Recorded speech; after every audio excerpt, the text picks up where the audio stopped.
Well, hi, my friends. Welcome back to my channel. Thank you so much for joining me today. My name is Jessa, and it is very nice to see you. And today we are jumping back into Disco Elysium, and yes, I have gotten pretty hooked. I am so excited to get back into it today. I'm well prepared with plenty of coffee in my Buffy mug. Yes, rest in peace, Anthony Head. Are you prepared too before we get started? Something to drink, something to eat, something to snuggle on, maybe somebody to snuggle with? Then if you're as ready as I am, please hit the like button, consider subscribing, maybe hitting the hype button too if it's available to you. And let's get to this, shall we? Okay, we are back in the game, and oh boy, you guys, I'm sorry.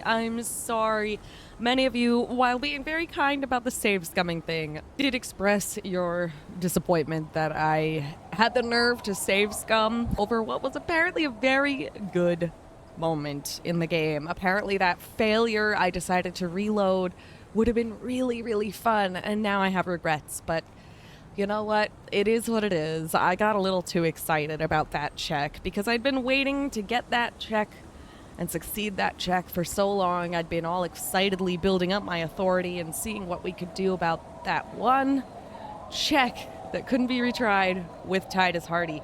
And goddammit, I do wish I'd just let myself fail that check. It sounds like it would have been really cool. I do need to remember, don't I, that in this game, a failure can sometimes be even better a result than a success. So I really need to remember that and stop worrying so much. But hey, it is my first playthrough of a game that is quite complex. It honestly seems like there's just so many ways that stuff can happen in this game. With a game that complex, you know I'll be playing it again at some point. So hey, a first playthrough, it is what it is. I decided to save scum once. I would rather not, you know? I really would rather not, if I can help it. Rock? No. There's some kids playing with a rock. I'm not running tabs. What? I don't know. What's this?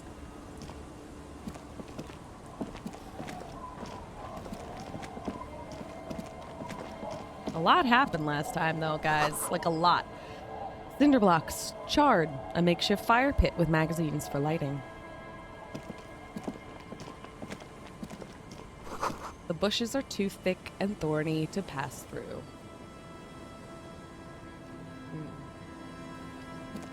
There was a lot going on last time. Oh, money. Wait, we couldn't get that money from over there? Whoops, okay. Oh, a thought. Let's pick up the money first, I guess. All right, now where's that thought? There it is. You stop mid-step and put your hand on a garish necktie. Okay. That bottle, Bratan! Just look at that bottle! Where? Bottle what?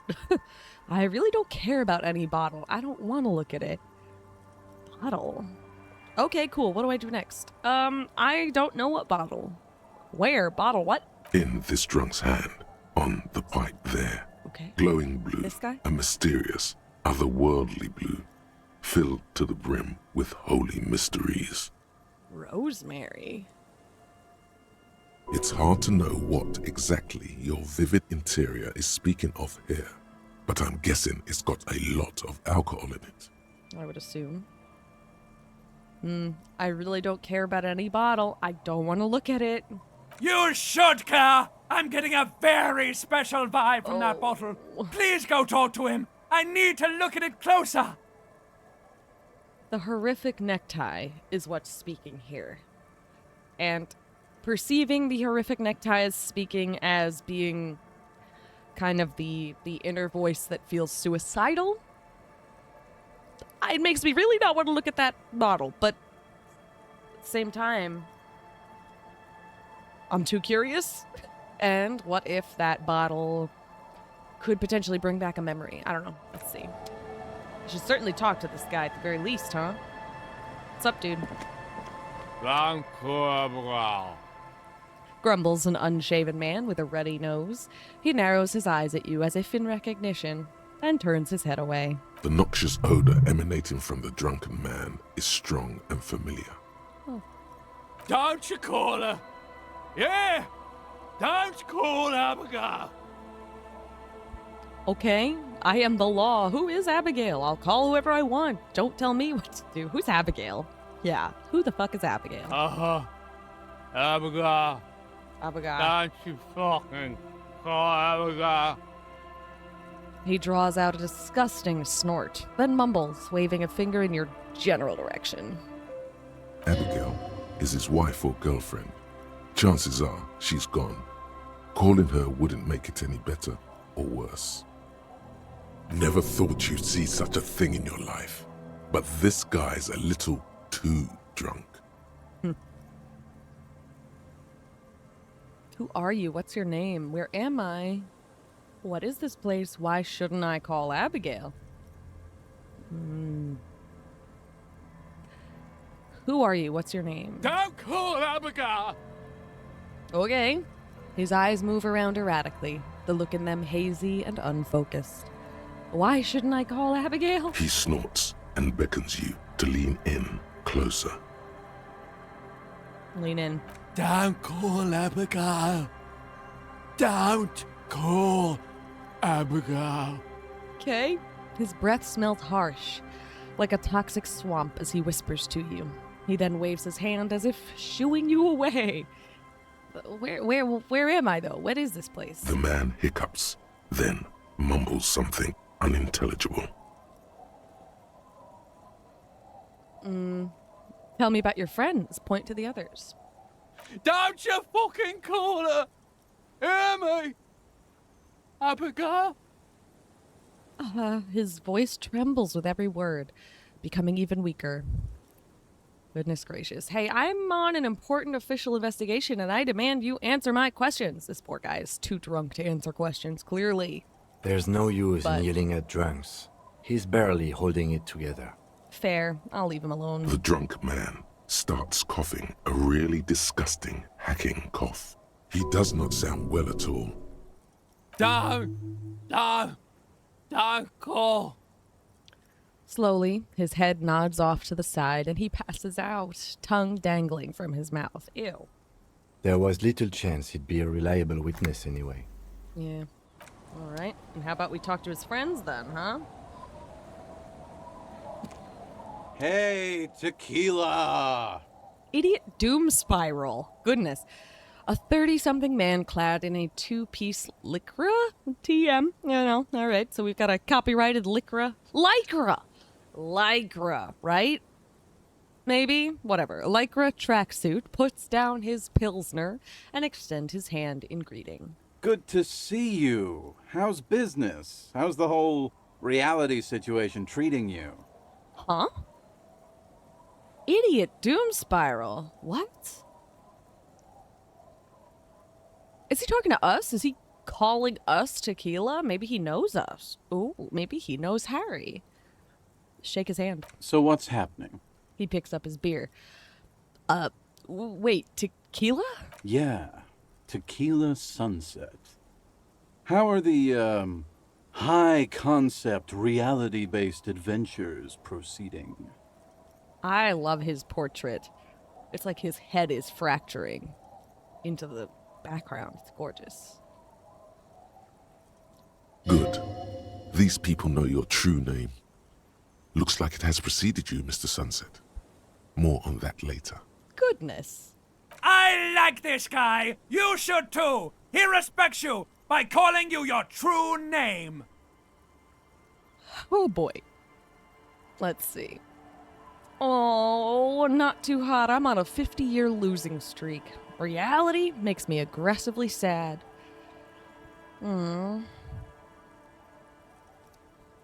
I've re-entered reality to conquer it, to bend it to my will. That's hilarious.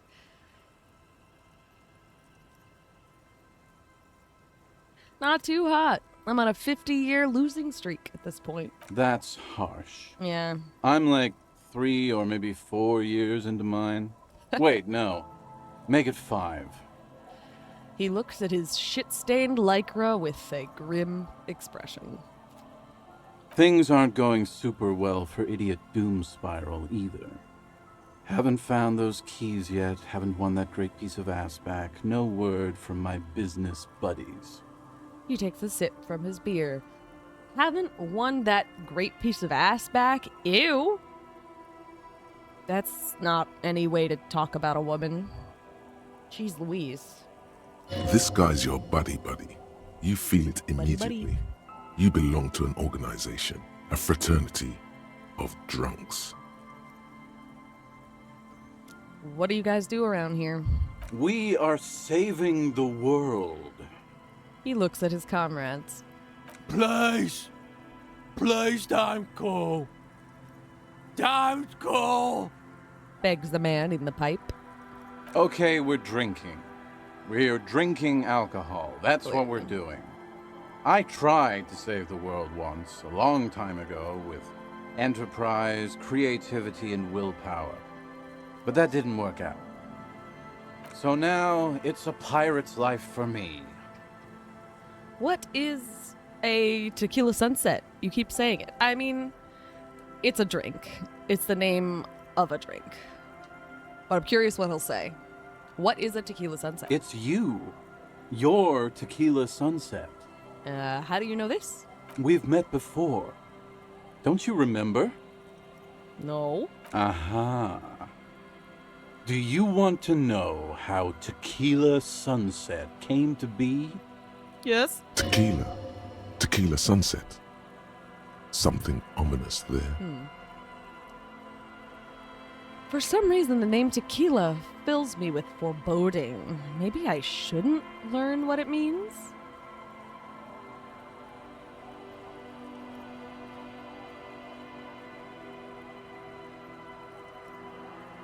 Go ahead. Let me take a sip to moisten up my chords. Tequila Sunset rolled into Martinez last Friday. And by Tequila Sunset, I mean you. The man, the myth. The legend. Wait, did we meet on Friday? Hey, let's not jump ahead of ourselves. Huh? This is your story. Stop interrupting. He takes another sip, then continues. You got here on Friday to solve a case, hoping to be the early bird who gets the worm. And by the worm, I mean the buzz. Because as far as I know, all you did was get piss drunk. Word on the street is you went around the local hostel telling people that you're a police officer, and that it would be really fucked up if you shot yourself in the head right in front of them. That's pretty high concept, if you ask me. That's one way to put it. Oh yeah, that's totally your style. The lieutenant's brow is furrowed. He's listening as casually as he can. Oh yeah, not the first time this comes up. Cough awkwardly. Hey man, I'm not judging. This life's a valley of woes.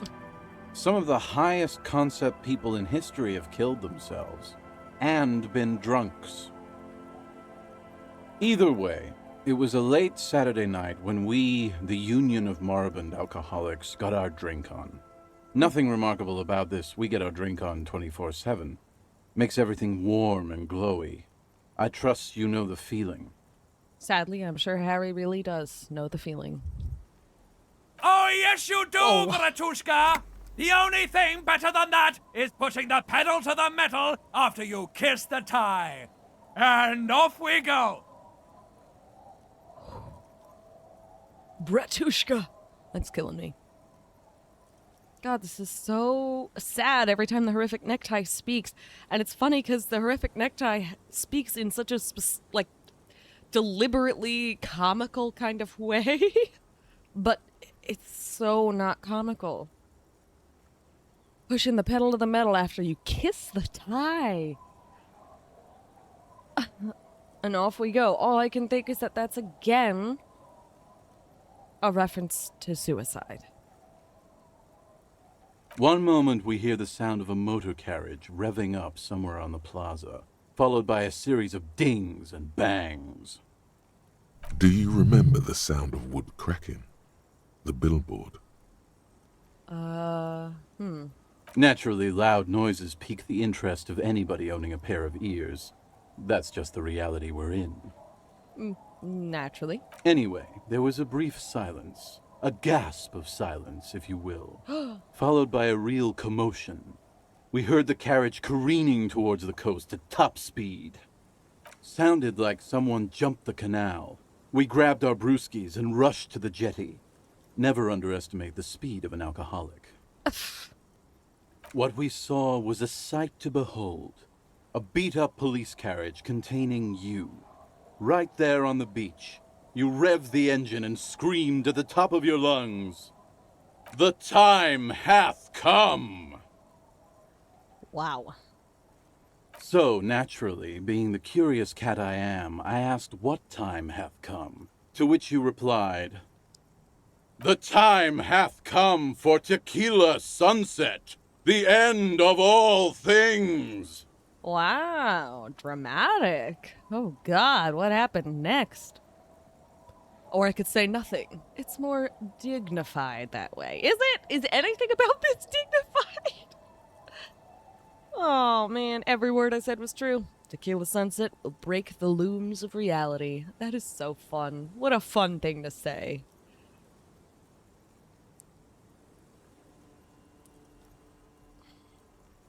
Oh God, what happened next? You think our boy Harry is particularly caring about being dignified in response to this? What happened next? Your reality contracted. You jammed the pedal, plowed right off the jetty, and through the ice. Your hands cramp on the steering levers. We ran towards the ice whilst you crawled your way out, miraculously unhurt, covered in seaweed and shit, like some kind of sea monster. Goodness. When we finally got there, you were sitting on the beach crying. You said that your badge and uniform were in the car.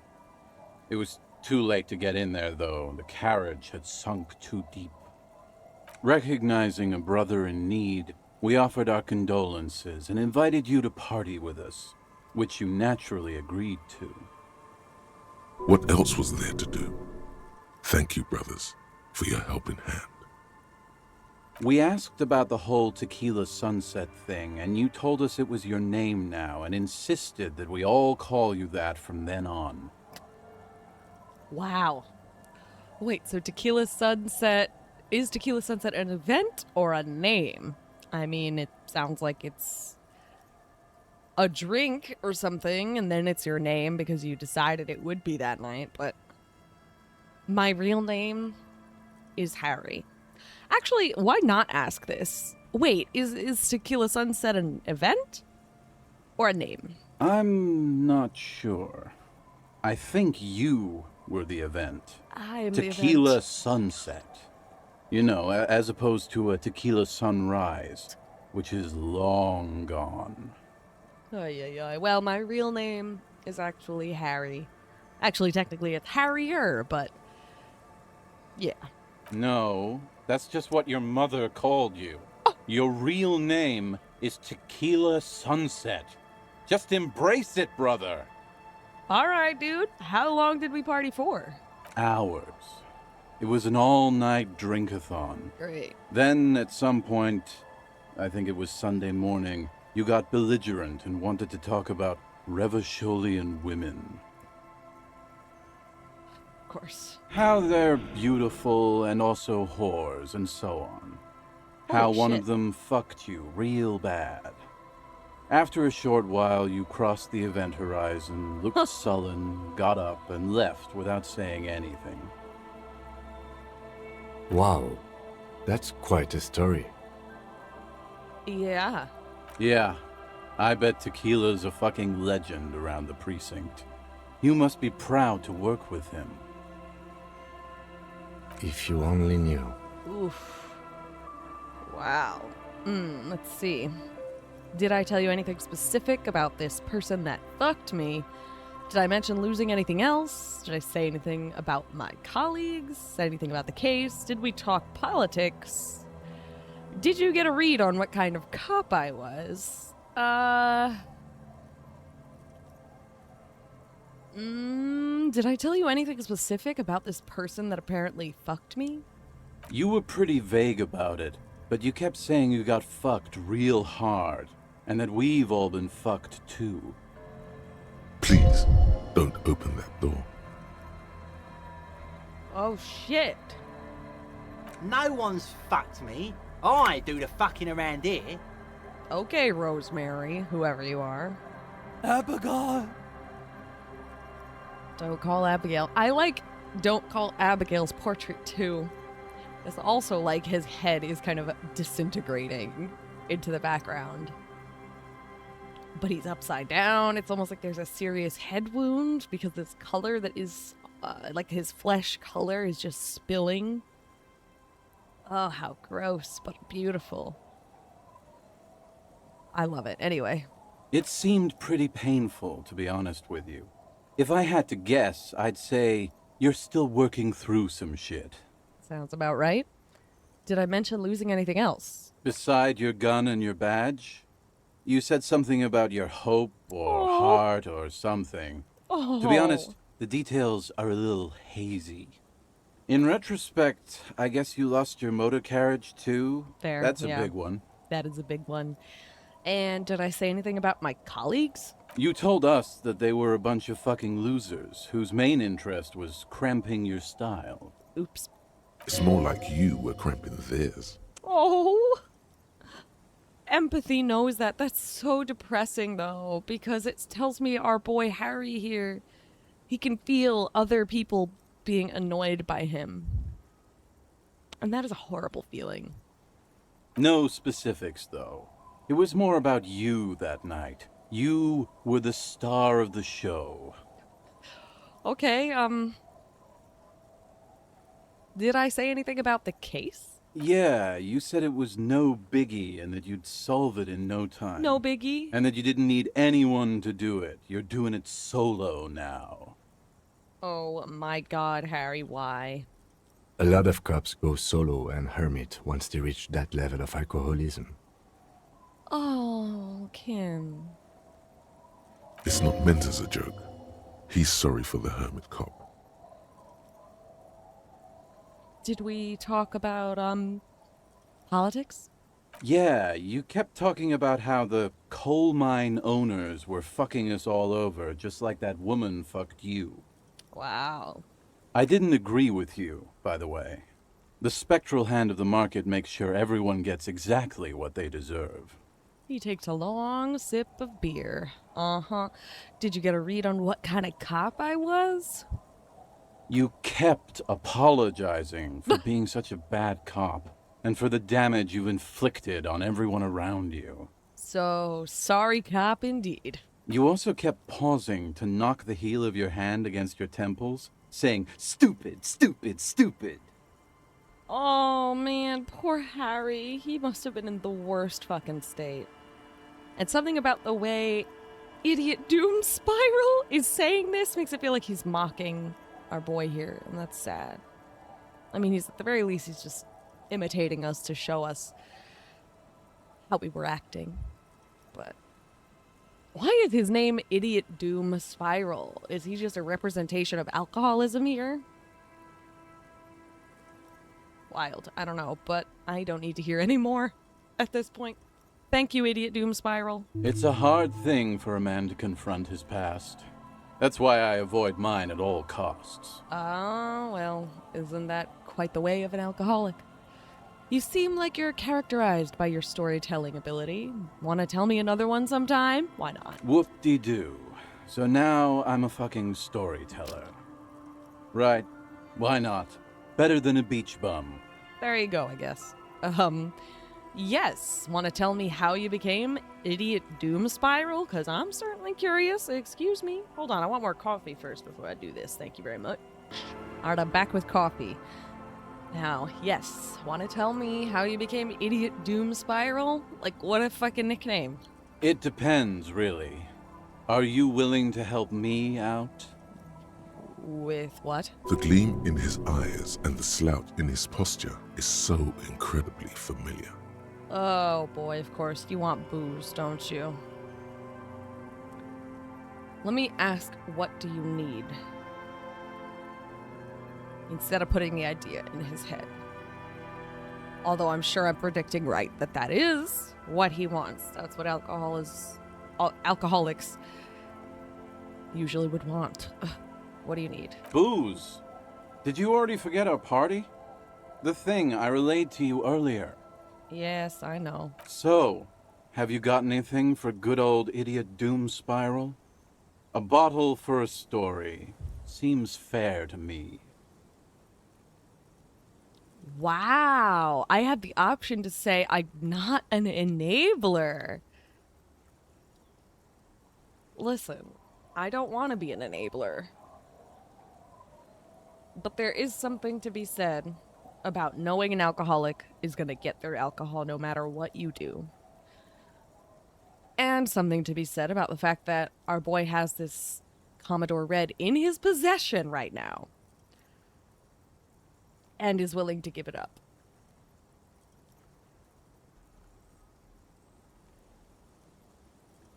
Not an enabler for sure, but this context feels like the right context to give away his alcohol and hear a story, you know, and make a friend. And I very much doubt this guy wouldn't be able to find alcohol even if we didn't give it to him. Sometimes it's just being around an alcoholic can make you feel so helpless. Between a rock and a hard place. Am I enabling you by giving you alcohol? Yes.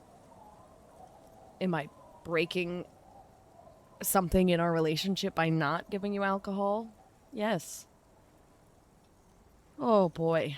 Sorry, that's hitting too close to home in all of the clients that I've had and personal experiences with people who are suffering with alcoholism too. It's painful to think about. It's really painful. But in the context of this fictional story, let's give him what we've got, get it off of our chest. That was a bad way to say it. Get it out of our pocket and give it to him. Just get it away from us, you know, and then make a friend or something. I've got some sweet Commodore Red. Here you go. Classy. He snatches the bottle and pushes the cork in through the bottleneck. Hey, Spiral Boy, you gonna share that? One of the other bums interjects. Gurgles the near comatose man. Jeez. Shut up, guys. I'm telling a story here. Something happened to you. Something happened to me, too. My actual name is George, but around here, you already know. I was once a reasonably high net worth individual, a founder/junior partner at a high concept creative services agency. When my story begins, I had just landed a major contract with an insurance firm. Oh, interesting. I used the profits from my agency to finance what I called a cultural incubator. Abstract value generation, value per person, high concept stuff. I developed the paradigm, worked within the paradigm, but the burden of leadership weighed heavily on me. So I went jogging every so often to keep myself sane. 1 second, my loves. I just hit my mic, and I'm pretty sure my audio got a little messed up, so give me a moment to just double check that it's not all fucked up now, huh? Okay, I think it's better. Here's hoping. But anyway, here we are. Wait, how many people did you have working for you? 22 full-time employees. An all-star team. Wow. A potentially historical set of individuals. Worrying about them often kept me up well into the morning hours. Oh. Did the jogging help? It did. With my trusty Sansarique tracksuit, I felt like I could conquer the world. But now dreams are worn thin, much like my tracksuit. He says thoughtfully, brushing dust off his shit-stained pants. What happened? One day I left on my evening run. As you may know, it's impossible to clear your head when you're distracted by the sound of keys jangling in your pockets. What? I mean, I suppose that can be true. Noises certainly are distracting. He shakes the bottle and makes a ringing sound. His eyes are clouded. his dilated blood vessels encircling his irises like stinging brambles. So I removed the key ring and put the keys for the front gate and the apartment into different pockets to stop the jangling, you see? At least, that was the plan. I was halfway done with my usual lap when it started to rain. The reality situation became very wet, very quickly. How wet are we talking exactly? Wet, okay? It was raining really hard. There's a trace of derision in his voice. I made my way back home and discovered that I didn't have the key to the front gate. I'd mixed it up with the key to the letterbox, which was useless. Whoops. Naturally, the situation required me to climb over the gate, which I did. There was no climbing down because I slipped and landed on my ass. Ooh, ouch. Ouch, indeed. Reality was looking rather grim just then. Me lying on my ass in a mud pit in the middle of a heavy shower. But when life knocked me down, I always got up. Okay. So I made my way across the yard. Standing in front of my apartment door, fumbling with my pockets, I realized that I'd also forgotten my apartment key. Great, that's never fun. Huh. You gotta be shitting me. I wish I were, Tequila. I wish I were. Instead of my apartment key, I'd taken the key to the office. Ooh. Okay, so what happened next? I rang my neighbor's buzzers. It was late, and most of them didn't even answer. Those who did assumed I was trying to sell them something and hung up before I could even explain the situation. People are naturally wary of ad men, you see. One moment someone chats you up, 5 minutes later you've bought a box of edible lingerie and a strap-on. I don't begrudge them, especially since I was known to be one of the best. He pauses meaningfully. Heavy is the head that wears the crown. One of the best. Is he feeling heavy because he was one of the best for real? And that feels heavy to him? Because of pressure? Or is it feeling heavy because he is not the best anymore?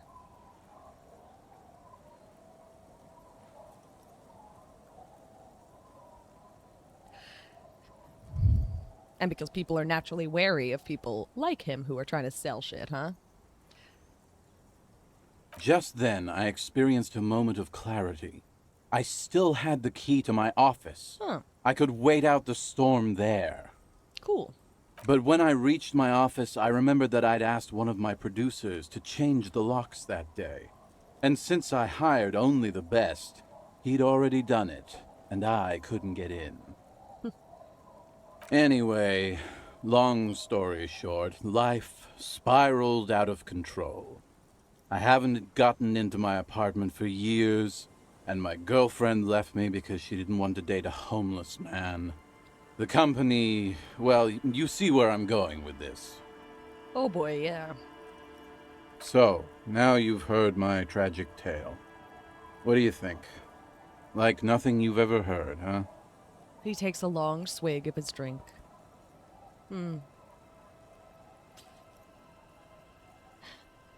Oh, wow. You do realize all of this is your own fault. Ouch. Wait, is that it? I feel like there are some steps missing. Tequila, I've thought about this series of events for a long time. If there was anything else to it, I would have thought of it by now. Why didn't you go to the authorities? Well, at one point they came to me, but, you know, I didn't have any ID on me, so they tossed me in jail for 2 days. Oh. I can't say it increased my faith in the RCM. No offense, gentlemen.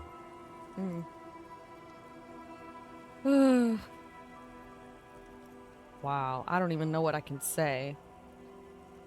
Being homeless does not seem good. Does not seem good. Right now, at least, we keep having enough money to pay for our room, and that's about it.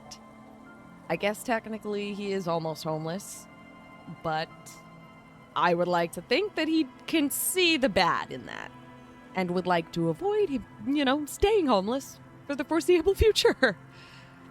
Look on the bright side, you've got a hell of a story. Well, he seems like someone who likes stories. I don't want to be cruel, you know? You do realize it's all your own fault. Even if a lot of it is his fault, it's cruel to tell him that when he is, in fact, in this doom spiral.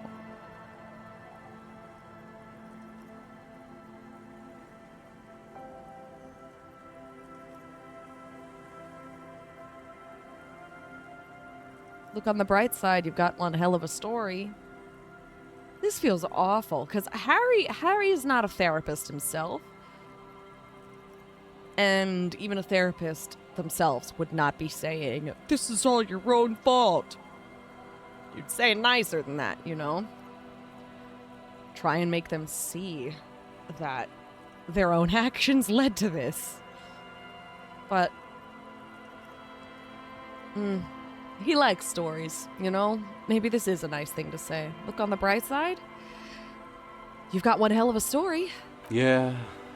Maybe I've exaggerated certain parts over the years. When you tell a story too often, it begins to take on a life of its own.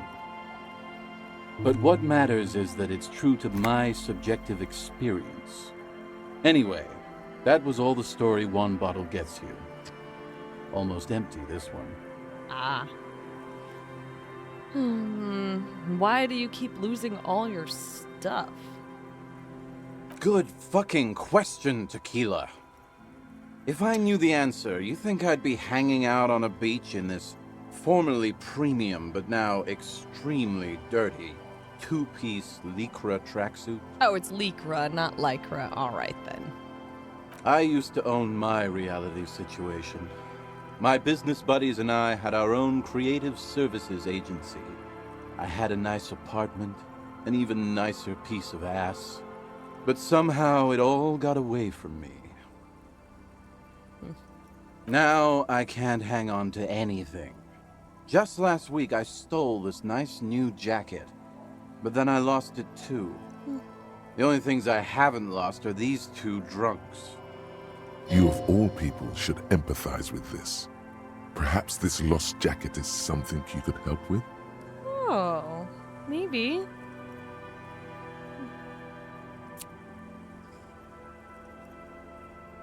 What's this about a lost jacket? Tequila, it's a verifiable tragedy. It was practically brand new. Sure, it didn't really go with my lycra threads, but it did itch a lot less. And that is what matters. Say, you're a detective, right? Maybe you can help old Doom Spiral out.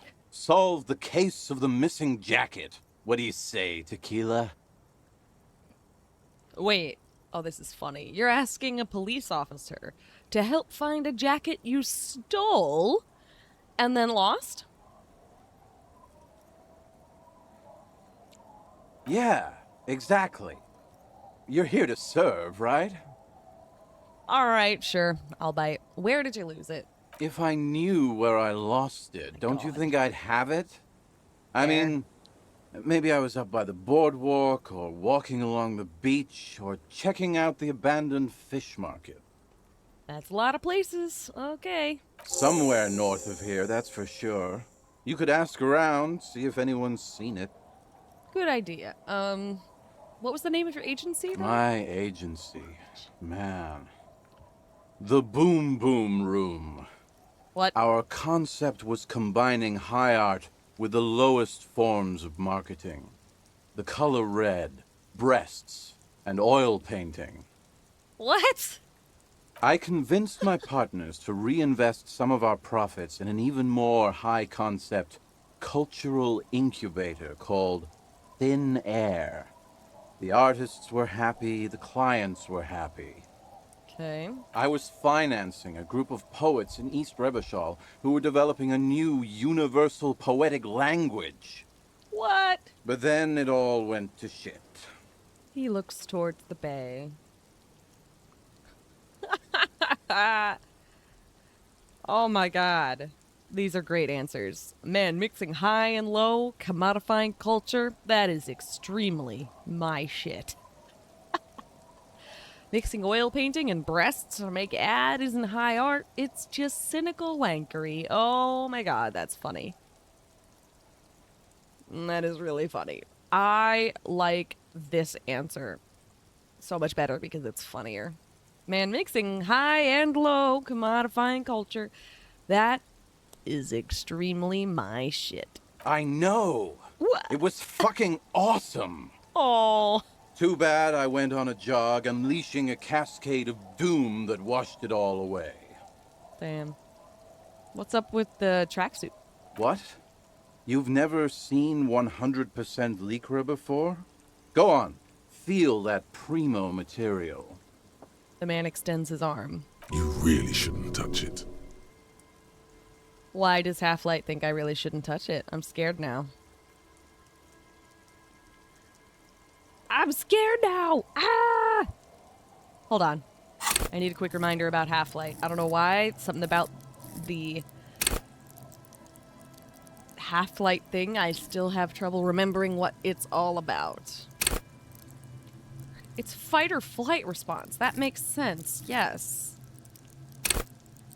Retining. Yeah, it's like, makes you more attuned to the world and your fears. Why would we be so afraid to touch a tracksuit? Touch it. Pretty nice, huh? This might be one of the last of its kind. Should probably be in a museum, honestly. He takes another sip. Good God. It's nearly impossible to describe how dirty this texture is.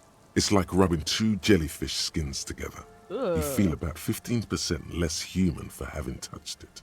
Wow, how horrifying. And then there's the smell.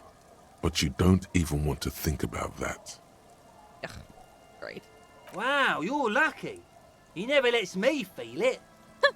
That's because your paws are fucking filthy, Rosie. We're right next to the bay. You could wash them anytime. What about these other drunks, like your friend Rosie over here? With dirty My hands? fellow members of the Union of Moribund Alcoholics? They're exactly what they look like. Hey, tequila! You want to buy some speed? Whoa. Shut the fuck up, Rosemary. He's a cop, remember? I thought he was a cool cop. A gurgling sound comes from the direction of the non-responsive man. And yeah, you're already acquainted with abs. So yeah, that's basically us. We drink together. Okay. Let me ask you something else then. I'm all ears, Tequila. Have you got any more stories, I guess, before we skedaddle? I do. But as you can see, my fuel tank is running quite low. If you catch my drift. He spins the bottle in his hand. Not a single drop of liquid remains. Well, I don't have any on me right now anyway, but geez, I already gave you some. I don't want to keep doing that. I don't, honestly. But I don't have any on me right now anyway. It's both honest and less confrontational. So let's go with that one for now. I don't have anything on me right now. Cottonmouth is keeping my tongue imprisoned. Okay. He shrugs his shoulders dramatically.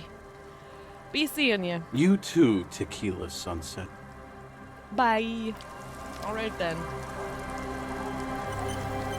Ooh, a nice autosave. Okay. All right, what's going on? We got people over there we can talk to probably. Whoa, we can't walk this way?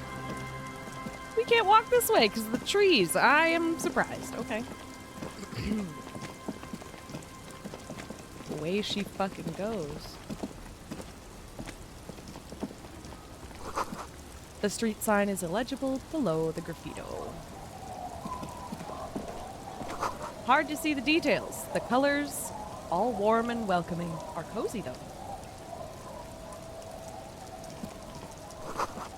A flower trough where nothing really grows. Maybe in spring.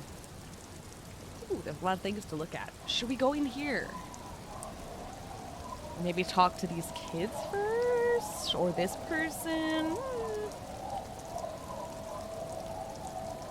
talk to these guys first, I guess. They're right here. Rock, no! The scruffy-haired little boy kicks a stone. He Lillian! can't be more than 5 years old. Lillian's twin? Isn't Lillian one of the people that Everard wanted us to get a signature from? The other one looks indistinguishable from him. Other He twin. watches his brother kick the stone with his tongue lolling out of his mouth. Okay, got it. So Lillian is their mother. I understand. Hey, where's your mom? The kids don't reply, absorbed in their little game. Cute. You guys look identical. The stone-kicking one becomes frantic all of a sudden, as if that's something to be scared of. The obvious fact that you just stated. Silly me. He looks just like me. Oh, yeah, I said that. The boy doesn't answer.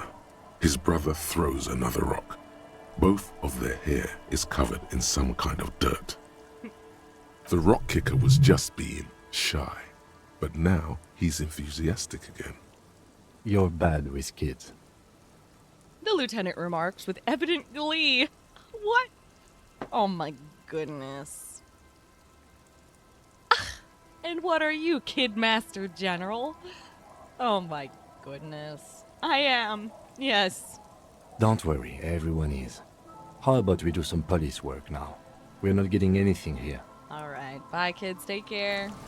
Apparently, we're not getting anything, but this might be their mom, right? Could be. Before we speak to her, though, let's go check stuff out. I wonder what language she's speaking. Money! You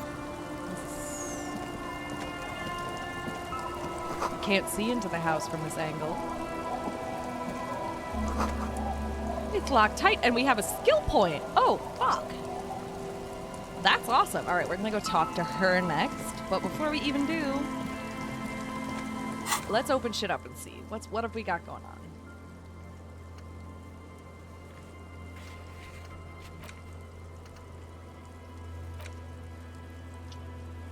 We've got some things that we could try again. I'm very excited about that. Like composure, visual calculus,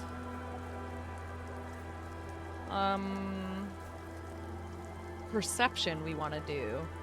There was other perception things, weren't there? Other checks. Not just the cafeteria window, wasn't there? The ice bear fridge. Now that was a perception check we wanted. Hell yeah. Was there another one? Was there a mirror in the bedroom or something? Maybe later. We'll do that one when we go end the day. But we're not ending the day just yet. All right. Who are you, lady? Let's talk. Washerwoman. The woman next to a bucket of clothes hums an odd melody. Her eyes are closed. Welcome to the fishing village. Please lean in closer. I have cataracts. If you can't see, then how did you know I was here? I mean, I assume we made noise. Lean forward. Oh, welcome, police officer. We don't cause any trouble around here. And we don't want any trouble either. I know, that's fine. We are not here to cause any trouble, madame. Trouble? Say the second thing, Bratan. Shows you got style. What? Say the second thing? Oh my god, this second thing? We're cops. We're hellraisers. Click, click, bang, bang. No. No thank you, horrific necktie. I'm good. What he said. We're cops. We don't cause trouble, we take care of trouble. Oh, of course. Last time we saw you around here was 12 years ago. You also came to take care of trouble then. Wish you did. But still, in Martinez, you're considered an ill omen. Wait, I've been here before. I feel like she's probably talking about just the RCM, but I've been here before. No, not you personally. That's what I figured. I meant the RCM. Some of the men got into a fight. One of them killed another, locked himself in that woodshed over there. She points to the building behind her. He was brooding, needed some help opening the door. You got it open for him and took him to think about what he'd done in a more secluded place, somewhere more quiet. 12 years ago. Some of the men got into a fight. One of them killed another, locked himself in that woodshed. Brooding, needed some help opening the door. You got it open for him. And took him to think about what he'd done in a more secluded place. She says it as if he was on some kind of spiritual retreat. Interesting.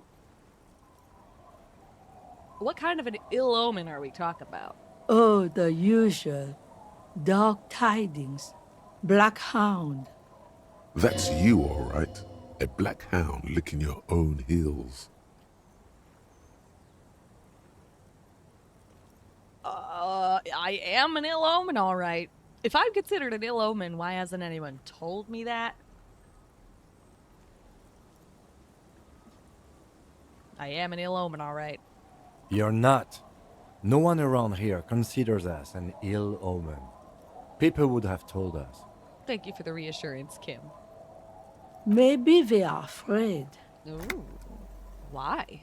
Because you're an ill omen. But you're still welcome here. As long as men with guns aren't chasing you. And maybe even then.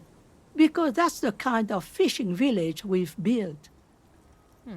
I'm sorry there's not a lot of room to park the motor carriage. And not a lot of houses. Or a lot of people. My kids are long gone. Searching for treasure. So are others. What do you mean long gone, searching for treasure? Ah, look at me ramble on. What brings you to us?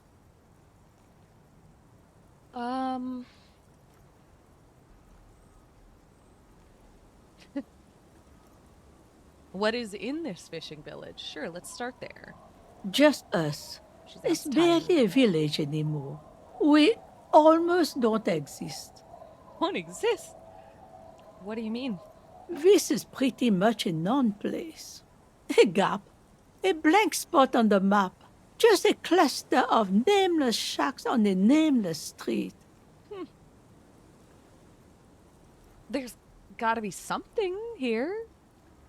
Tell me. Over there, you can find more of the same. Shacks and trees growing wild. That's the pox. The pox. Between here and Jamrock, a dusty sea of old trees, all covered in industrial soot. Small houses under them, an overgrown park. The pox? What is that? An old military hospital and its surroundings. Or it used to be, during the time of the suzerain. She looks towards the buildings to the south. After the war, it was turned into a goodwill hospital for shell-shock veterans and folks looking for some quiet in the old sanatorium gardens.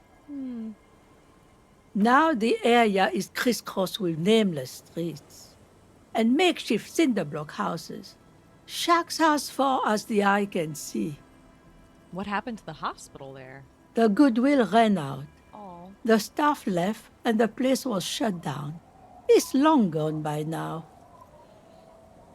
Who else lives in this village? Well, there's Lillian and her kids. A few new folks live in the house to the east. But they're away right now. She nods her head across the courtyard. And then there's the drunks. Not a pretty sight, but there's little we can do about it. Home is home, even for them. Oh, yeah. I met a couple of drunks here. I'm sure you did. Nature keeps them in rotation. A new face pops up every now and an old one disappears and is forgotten. This is who we are. Is there a way to make a little money around here? Might as well ask, I guess. Here, for you, no officer. The only money we have here is some coins the drunks tried hiding from their women and then forgot about. Wow. All right, there's another topic I'd like to address. She nods, rinsing another piece of cloth. Where could someone stay around here? Stay? Most people here are trying to leave. That said, if lodgings is what you're looking for, I've got a free room in the shack. Oh, wild.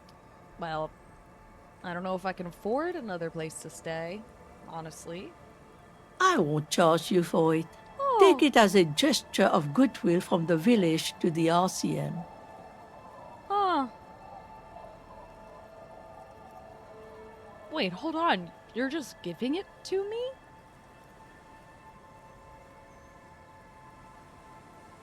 No one is using it, and God knows it's not much anyway. You can stay there. She tilts her head on the side, pondering over something. You know, there's this guy, Gart, who makes me give him money every night just so I don't die out in the cold. Can you believe that? That's exactly how they get ya. That's why we built our own cinder block houses on the seaside. So we don't have to give money to those crooks. We might not look like much, but they are ours. Aww. Well, wait, why isn't anyone using the room? My kids grew up and left like they do. The house is long empty now.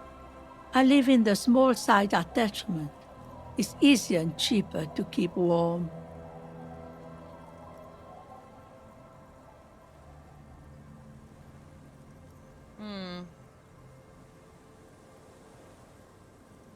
Fuck, does it matter? If we switch places of... what? How do I speak English? Switching places of residence, does that matter in the long run? Like, is this gonna upset Kim, maybe? Alright, sorry, I got myself some more coffee because I'm a lunatic. But you know what? I think I am gonna take the keys. I can't imagine there's any harm in it. And then we don't have to waste our money every single day on the lodgings of the Whirling, at the Whirling and Rags. So, you got yourself a tenant, apparently. Get the keys to your new home. Don't make an old woman regret opening her house to the police. A key appears from under her apron. She hands it to you. Well, if you are not in the hostel in the morning, I'll know where to find you. Here, in a shack. Yeah. He's a little relieved you're no longer in that room. Really? Oh. Is it because he doesn't like being that close to us, or because he... I don't know. Finally, you have those lamos of Martinez off your back, Bratan. Jesus. This looks like a great place to bring chicks. Ugh. Well, I don't know about that. Oh my god. Ooh, do you know anything about a lost jacket? Sure. What do you want with a lost jacket? I don't know. That's an excellent question, man.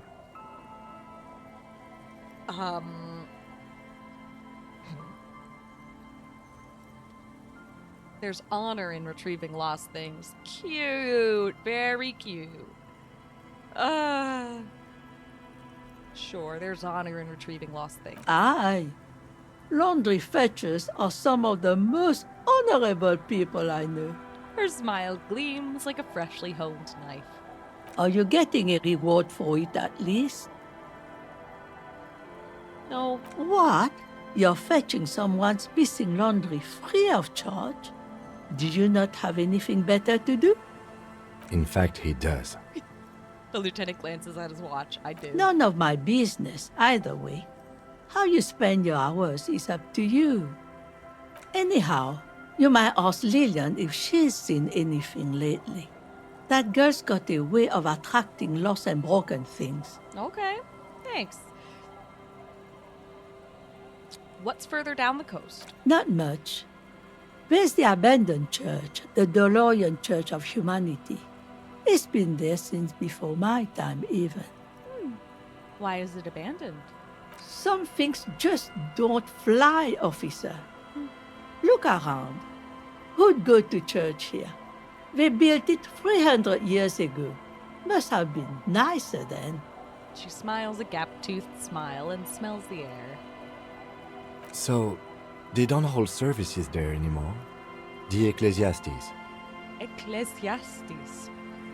No, we've tried, but things just keep happening.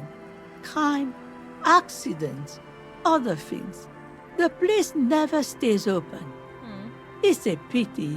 It used to be such a nice church. She's not telling you all she knows. Oh. Keep her talking. I'm surprised by that. Okay. I get the feeling you're leaving stuff out. What else is going on? Well, there's that music. Music from across the sea. Ooh. It started a few days ago, and now it's blasting even through the night. And now, suspicious-looking people are sneaking around the church. I don't like that. Ooh. Perhaps the mysterious music is somehow connected to the case. A Rusalka or a half-demonic Apsara singing. Well, what else is on the... What else is on down coast? What? Is that a normal sentence? What else is on down coast? Sure. Before you get to the church, there's some ruins, an apartment complex, or some kind of electrical plant. Run-down bunch of houses, empty. Which is it? Apartments or an electrical plant? I don't know exactly. Oh. A pre-war place. It used to be something. Before the war. I wasn't here then, you know. Was born in Samara. Cool. Anything else of note? Of note? The old fish market up on the boardwalk. But it's closed. Aw. Who'd want to come to a fish market here? I think a lot of people might in a little fishing village, right? That would be where to get the best fish. But it is closed, huh?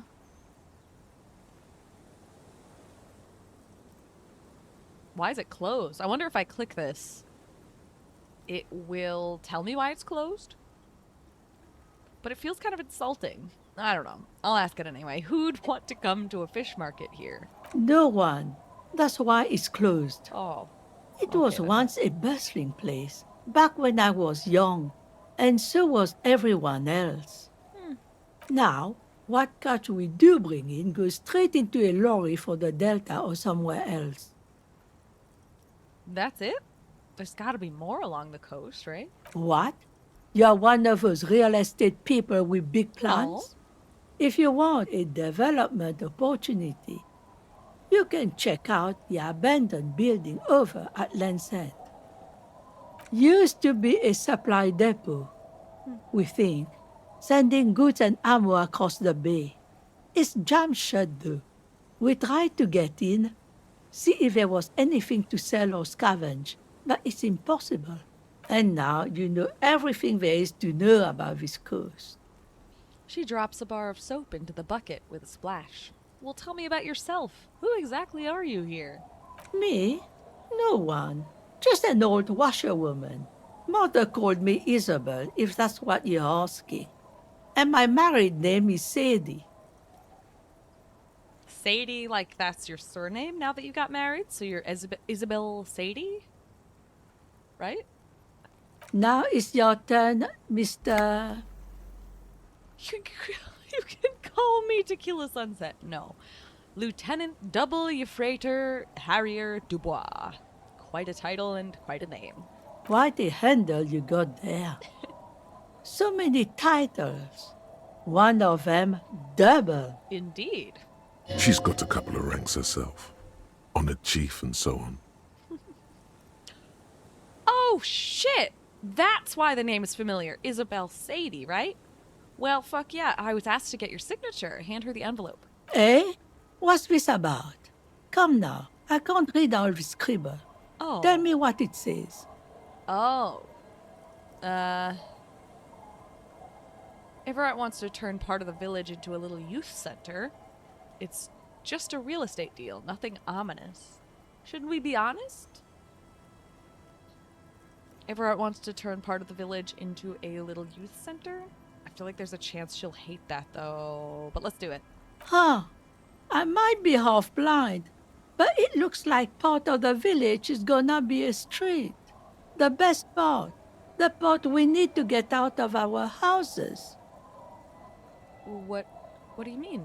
Have you asked Lillian about this? I won't even consider signing till I know she's on board. Okay. She hands the envelope back. That's fair. Where can I find her? She's right over there. The dark-haired woman, leaning over the railing. Okay, I'll ask her first then. Yes, you do that. Can't let fat Mr. Clare down now, can you?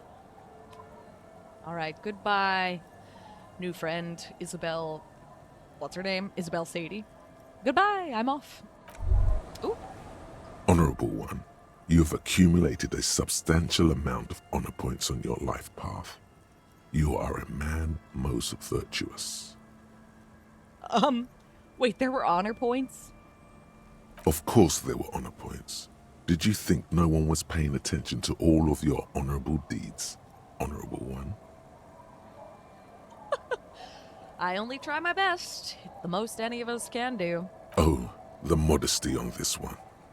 Another 10 honor points for you, sir. Goodness gracious. You are on the fast track to becoming one of the rarest, most revered of all police officers, an honor cop. An honor cop, huh? My honor is my life, or isn't honor sort of an archaic concept? Isn't honor sort of an archaic concept? Living in the name of virtue and doing noble deeds while expecting nothing in return is not archaic. How can you even think that? Honestly, the word honor just has so many different implications to different people. That's why I feel like it could be considered archaic. To some, honor means something very, very specific that is definitely outdated. To some, not so much. To some, honor really does just mean, you know, doing good without expecting anything in return. Selflessness forms the basis for the warrior code, an ageless code, as fit for nomadic Ilmaran tribes traversing the vast red plateau in Provincia Gordi, as it is for your neighborhood postman. A warrior code, you say? I do feel like a warrior. This whole thing is beginning to sound very me. That's fun. It sounds rather arrogant. A secretive self-regard. Huh.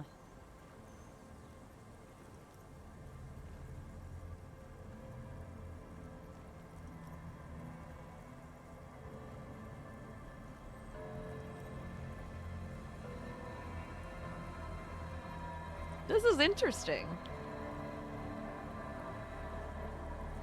Is selflessness arrogant? I wouldn't say so. But I suppose acknowledging yourself as selfless could be considered arrogant. A secretive self-regard.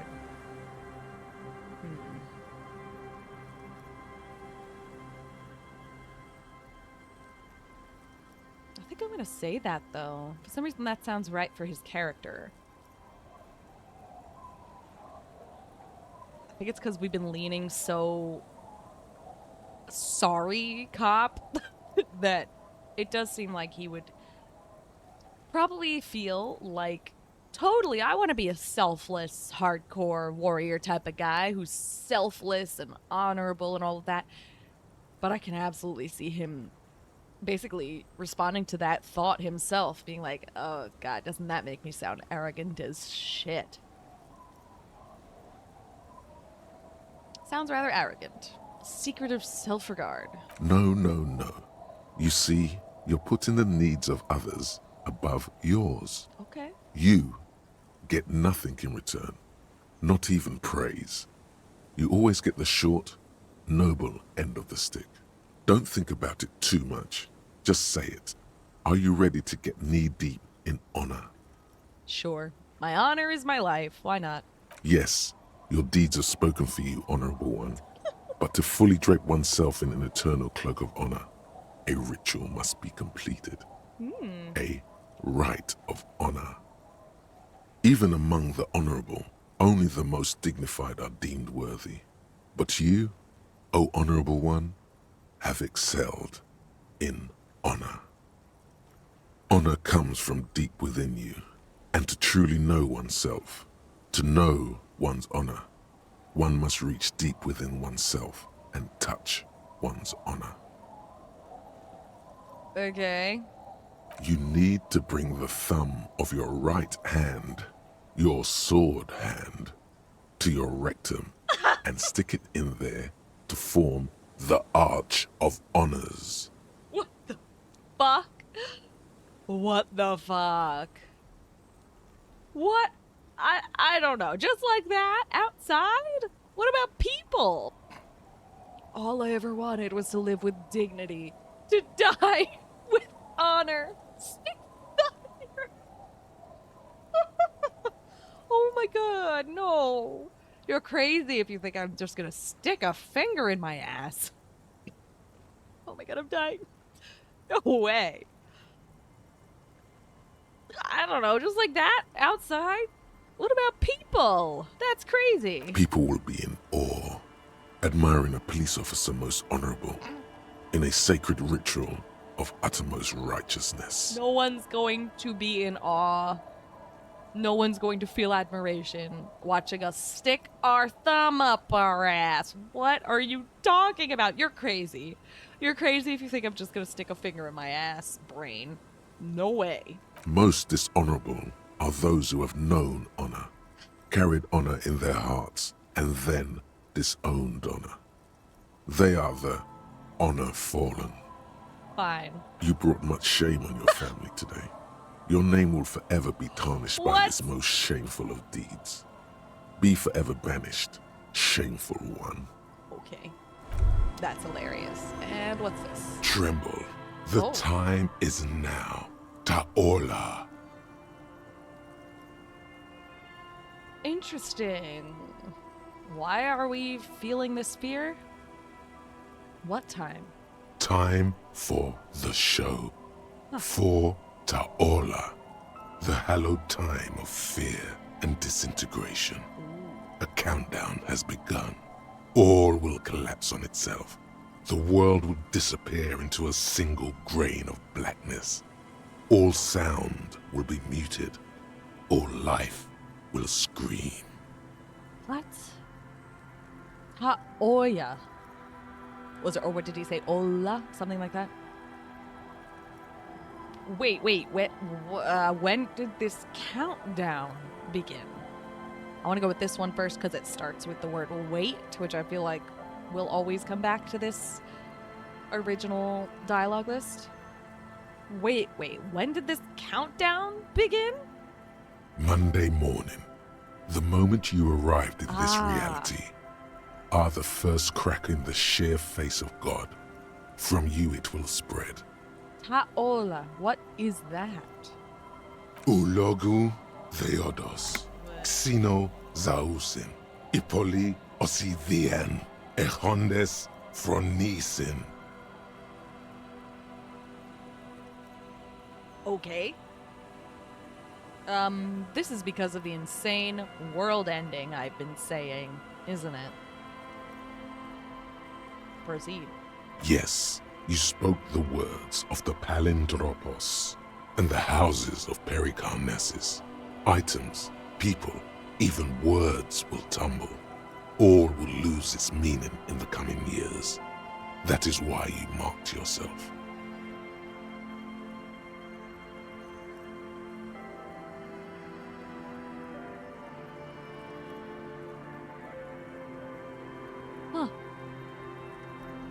Am I sure it's not just a joke? Or some kind of coping mechanism?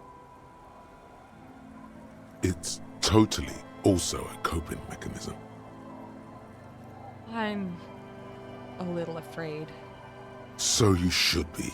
The world island crumbles at your feet, and in the far plain, Palindropos. Perhaps, just a thought, this has something to do with the hangover. Probably. I do think the world might end soon. Opt in, I guess. I don't know if it's a good idea, but we're opting in. I do think the world might end soon. The face of the woman fractures. There will be herd killing. we all become vapor. The face of the woman fractures. Cup of the apocalypse. Whoa. Whoa. Okay. Dramatic. Holy hell. Huh. Oh, is this the woman? Is this Lillian? It must be. It must be. Could we go sit on this bench and see if anything happens if we sit there? The worn and beaten wooden planks of the bench do not look overly comforting. We can sit on benches after we've solved the murder. Let's go. Okay. You fair. can revisit the bench if you ever need to pass the time when Lieutenant Kitsuragi is gone. Oh, well that's nice. Good to know. Glad I checked it out real quick. All right, off we go. Do I want to check out? Oh, what? Ooh, inside you hear the cozy sound of some kind of heater sputtering.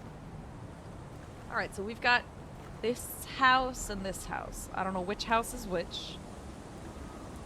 Let's check out this door first, I guess. The door has seen better days. The layer of paint has started to peel off due to the salt and wind from the sea. Even the lock looks slightly rusted.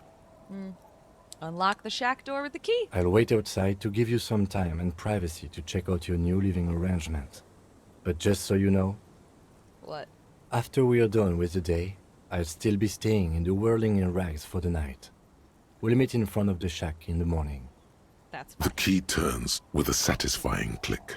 You can enter the shack now. Great. I will not actually check it out yet, since I know now that is the home, our new home. So let's look out this first. This door. Ooh. Feels safe and warm in here. Not like outside. A child? A bird? Let's look at this first. Industrial coal pellets burned with an orange glow. Bird. Ruffed grouse taxidermy. Take it all. Yeah, let's do it. What's up with this kid, though, huh? Wait, before we figure out what's up with this kid, we have stuff to look at. Items. The bird and this fuel canister, yes. I haven't even looked at it yet, huh? A dented stainless steel canister for transporting and storing heavy fuel oil.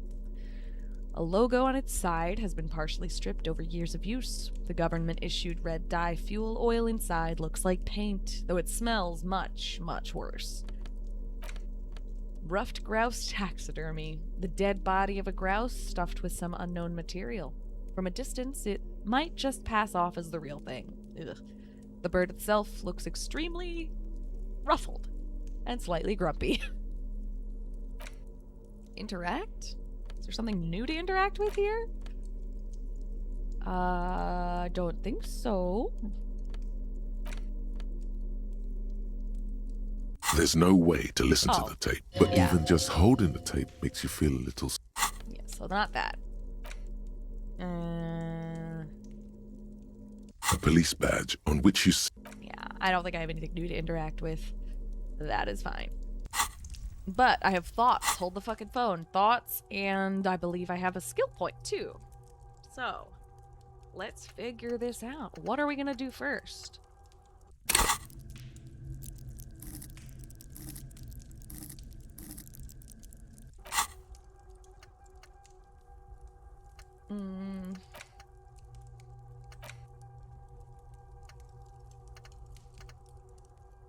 Ooh, right. Some of these thoughts raise the learning cap for some skills. Let me see. Temporary research bonus -2 logic.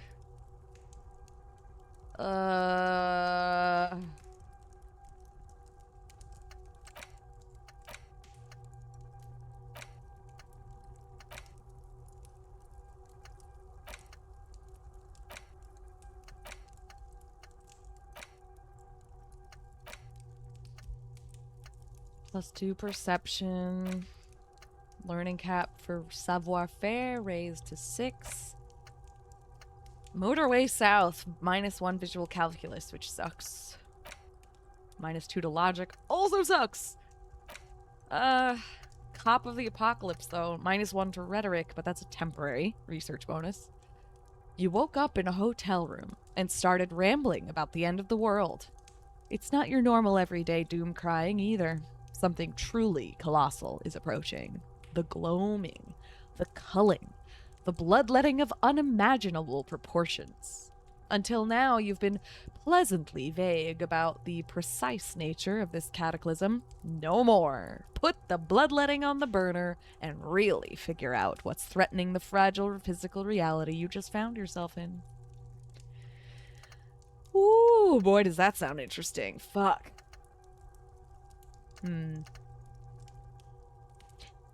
I think I can forget skills too, but that requires a skill point to forget them, doesn't it?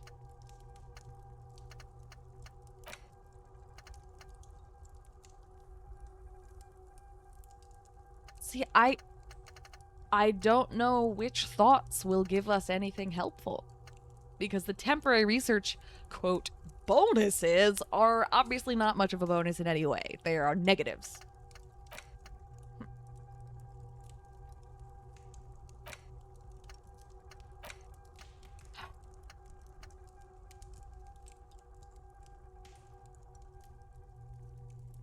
I don't know.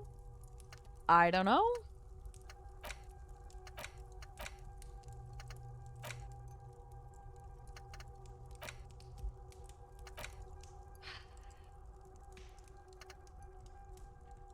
I really want to try doing another thought. I really do.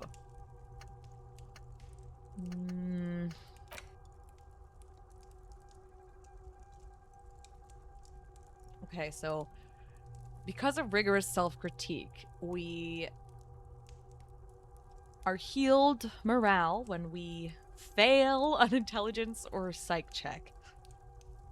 And then when we fail a physical or motor red check, we heal 1 health. Okay, so that is pretty helpful.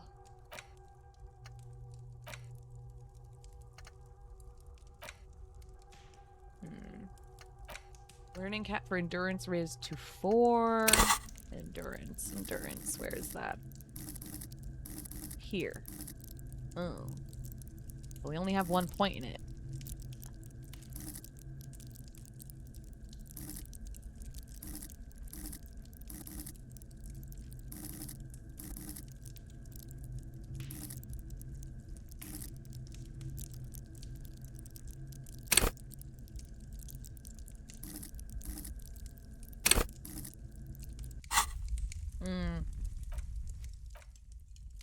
Whoops. I don't know yet. Actually, let me do a quick save and talk to the kid. Let's see how that goes. Hello, mister. Aww.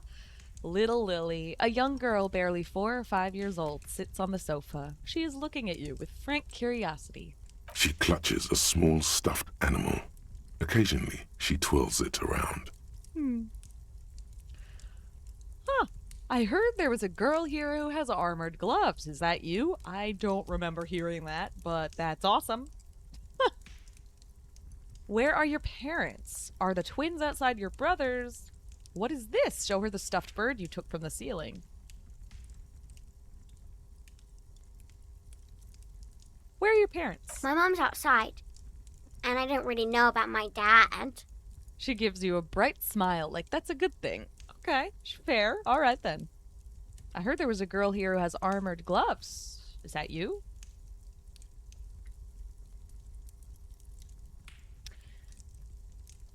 Yeah. Oh, I had gloves. Very big ones.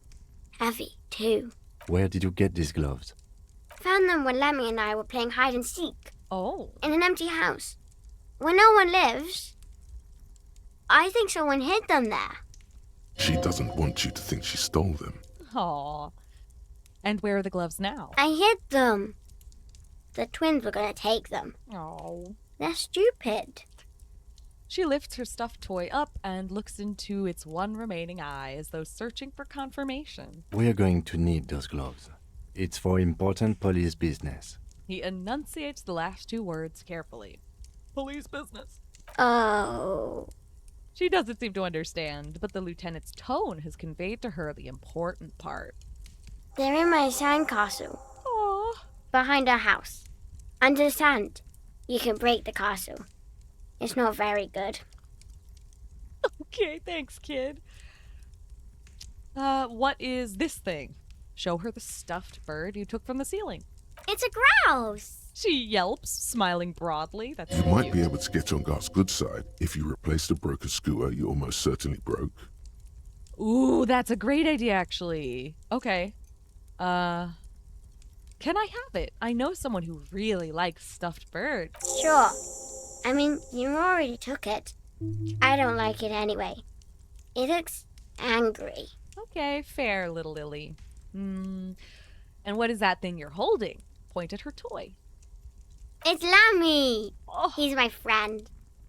Sort of. she Like, holds the fuzzy beast up to demonstrate. I love this, Lammy. Lambie is a stuffed lamb that, admittedly, has seen better days. One of the eye buttons is missing, and the fur is tattered in several parts. Oh, okay. Well, pleased to meet you, Lammy. Lammy usually doesn't like strangers. But you're also fuzzy, like Lammy. Oh, oh my god, that's adorable.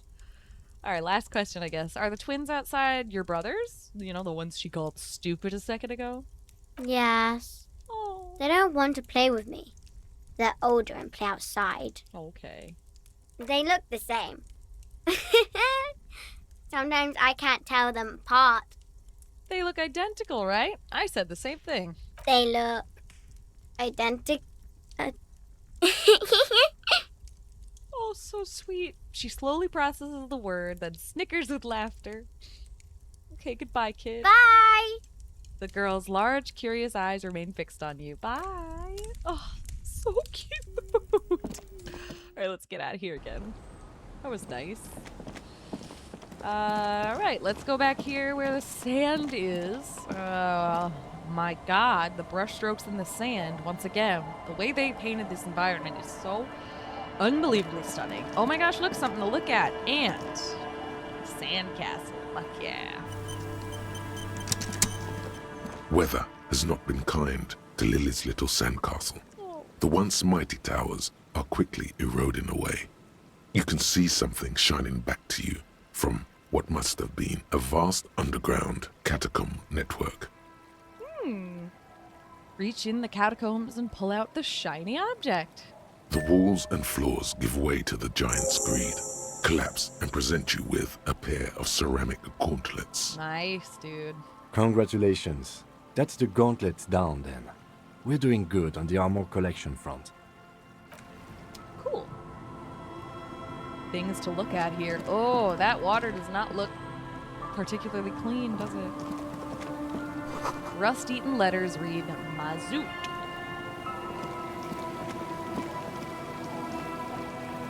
The rear tire of a motor carriage adorns these reeds.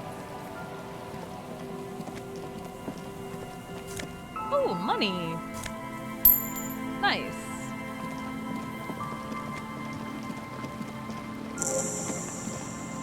What? Quick travel unlocked? Church? Are you serious? That's awesome. Looking back at you from the rust-colored water. You. Oof. Spooky. Ooh, what's this?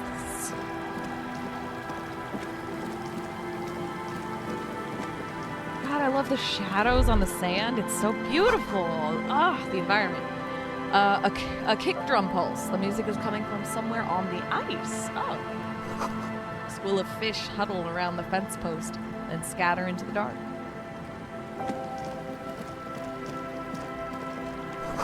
Full of holes. Could the posts hide treasure? Look inside.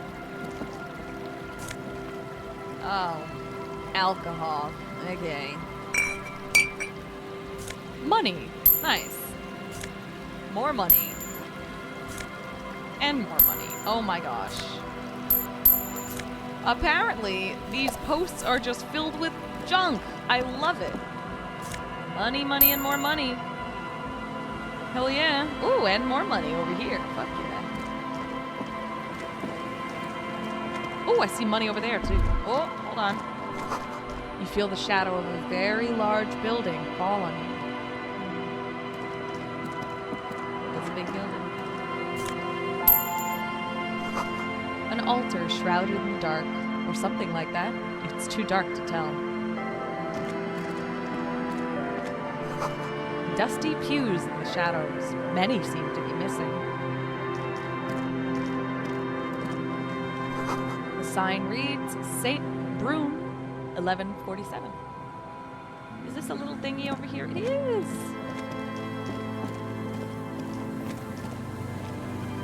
A dead phone. A smashed receiver, like someone hung up too hard. Huh. Someone must have worked hard to smash this plastic dome. A metal payphone under a yellow plastic dome. You could use it to call someone, unless you're out of change. Okay, pick up the handset. Oh, look how cute he is. You hear the tone. The machine is inoperable.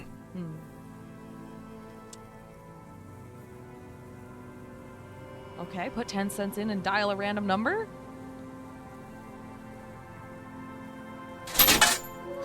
Calling. Still calling. This feels wrong. Should you be doing this? I don't know.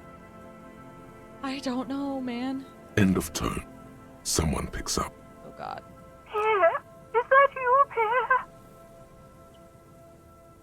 The voice is female and sounds about 100 years old. No, this is not Pierre.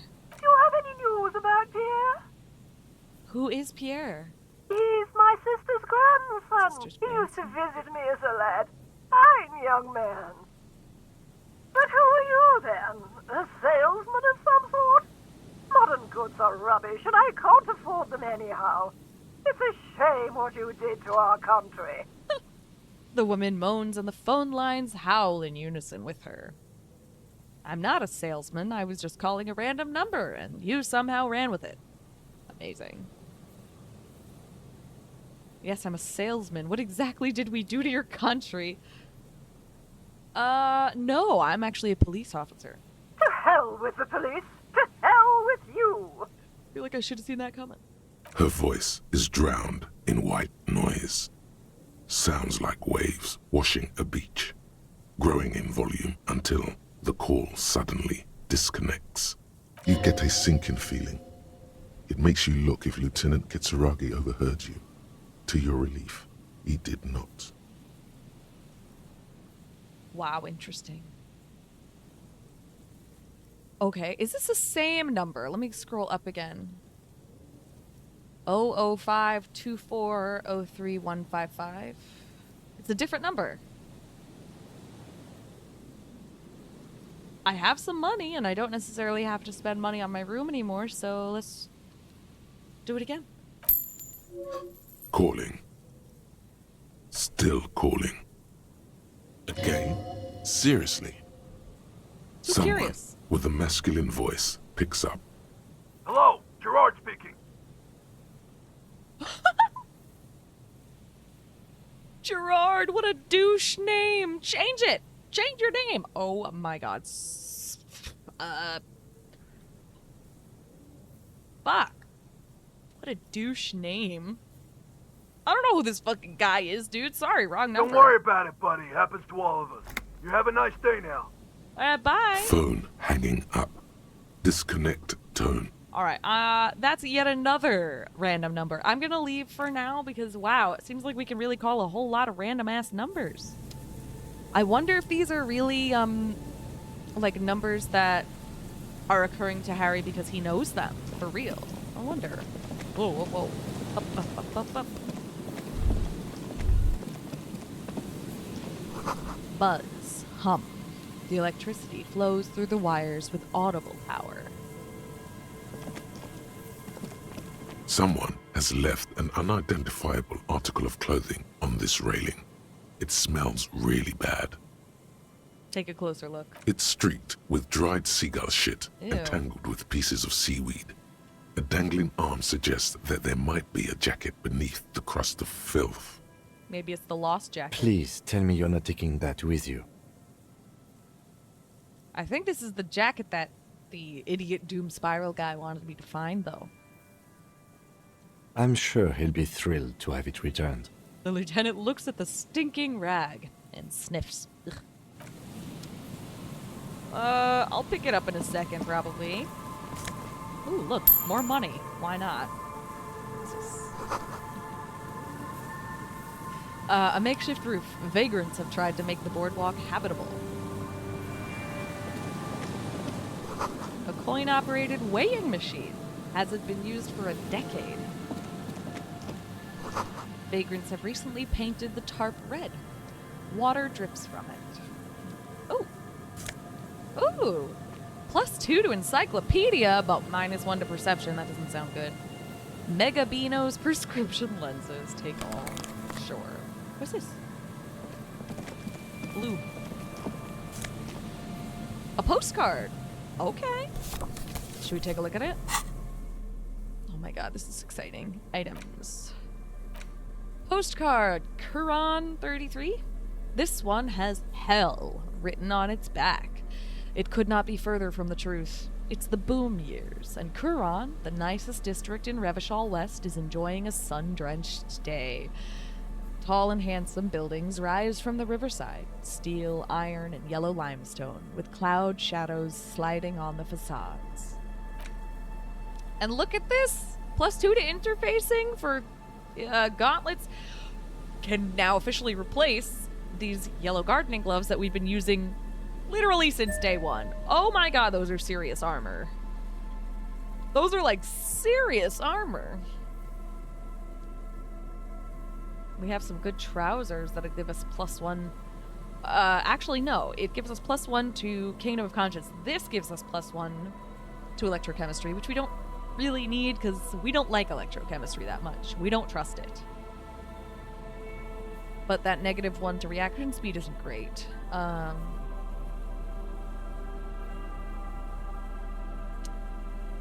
What happens if we replace it with the pants? The interistillary trousers. +1 to Kingdom of Conscience, huh? Tailored trousers in light brown, moderate in every aspect. They're absolutely unremarkable. In other words, perfect. Goodness. They're kind of ugly. Moralist pants. That's so funny. So funny. Right. Got some good sunglasses for the cop. But Jamrock Biker Cop Sunnies. But these have +2 to encyclopedia. But I don't know if it's worth that -1 to perception, actually. I don't think that's worth it. Yeah.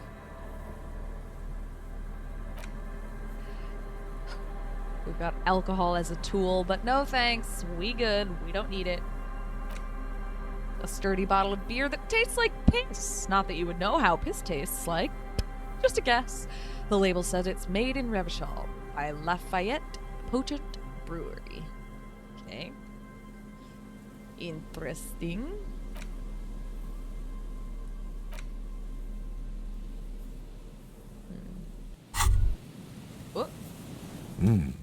These are some wonderfully regular pants. Not too tight, not too loose, moderate in every sense. You'll blend right in at some pleasant dinner party. I like regular, normal things. What? Discard the thought and the pants. I guess I like regular, normal things. I mean, not particularly, but I don't want to get rid of the pants. So I like regular, normal things? Maybe? Mm-hmm. I know you do. These interstellary pants are like wearing a perfect compromise in your nether regions. No one will call the moral intern on you like this. That's for sure.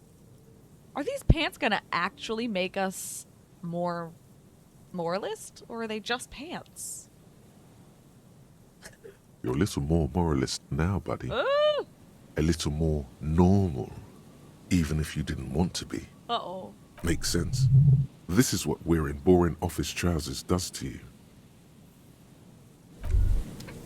Okay, what's this? As you fold your fingers into a fist, you realize you could knock anyone out with one punch. The white ceramic gloves wrap around your digits comfortably. Okay. Your movements cause tiny little clicks, like dice rolling somewhere far away, as the plates reorient to your motions. I will be responsible with this. This is just to protect me from harm, not to show off. Definitely. The hardened vitreous enamel, at once sleek and light, adds a glow to your cheeks and a spring to your step. Just imagine what a full suit of this stuff could do for you. You really do feel more confident. Invulnerability does that. Even partial invulnerability. Huh. One down, 2 pieces to go. Here I come. Yeah, I want the full suit. This gear could line my pockets with cash. I could probably sell it to some other cops. This is the long sought after enemy technology. I can't just enjoy it. I must study it. Ooh.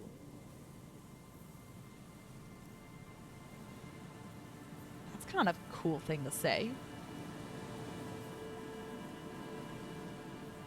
I must study it. Remember, this is a highly specialized kinetic redistributor meant to stop bullets. Wear it. Observe its properties. See if there's a weakness in the design. For the day you have to fight someone covered in the same material. Oh, fuck. Am I really gonna have to? Because, oh, fuck. Alright. Let's see. We got a lot going on. This is so exciting. Should we check out the thought we got going on now? This new thought we picked up? Fair Weather T500. It really hurts to punch this armor. A sword wouldn't leave even a scratch. A bullet would bounce right off. Still, there must be some flaw in it that would allow you to stand your ground against this dangerous enemy technology. You just have to figure out what it is. Possibly by beating yourself while wearing it? Shooting yourself? Let's see. Wow, that's scary. Okay.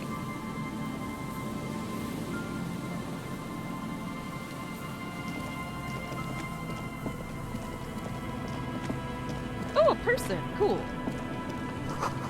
A big wine canister. It's open and empty. The smell. It's awful and familiar. Hold on. That is awful. Cover your nose. It doesn't help. You can still smell it. Keep it in now. Don't overreact. Breathe. What is it? Don't you recognize it? That hideous pungency. That faintly cloying sweetness. Only death smells like that. Something cold wakes in the pit of your stomach. Fear. Huh. Kim, what does that smell? The lieutenant has already brought a handkerchief to his nose. Eyes up, detective. Something's not right here. That was what I was gonna say. Careful there. Those floorboards look rotten and weak. There's a person here. Wait. Wait. There's some tear, an empty cigarette package, and a crumpled kebab wrapper in the trash bin. Examine the tear. 2 empty bottles of Tallulah vodka and a can of black potent porter is all you find. No, there's more in there. Livis strawberry liquor, plus some Pilsner bottles too. Better not pick them up. They seem unhygienic. A tragedy. The lieutenant looks in the can, eyes watering from the smell. Oh, gosh. He shakes his head with genuine sadness. Oh. Examine the kebab wrapper. You see traces of mayonnaise and ketchup on it, as well as a tomato wedge. The wrapper reads, Shish Kebab Revachol. It's hard to concentrate in the smell. The sea air brings some relief. Examine the cigarette package. Whoever tossed it here was a heavy smoker. The brand name reads Red Astra. Okay, leave.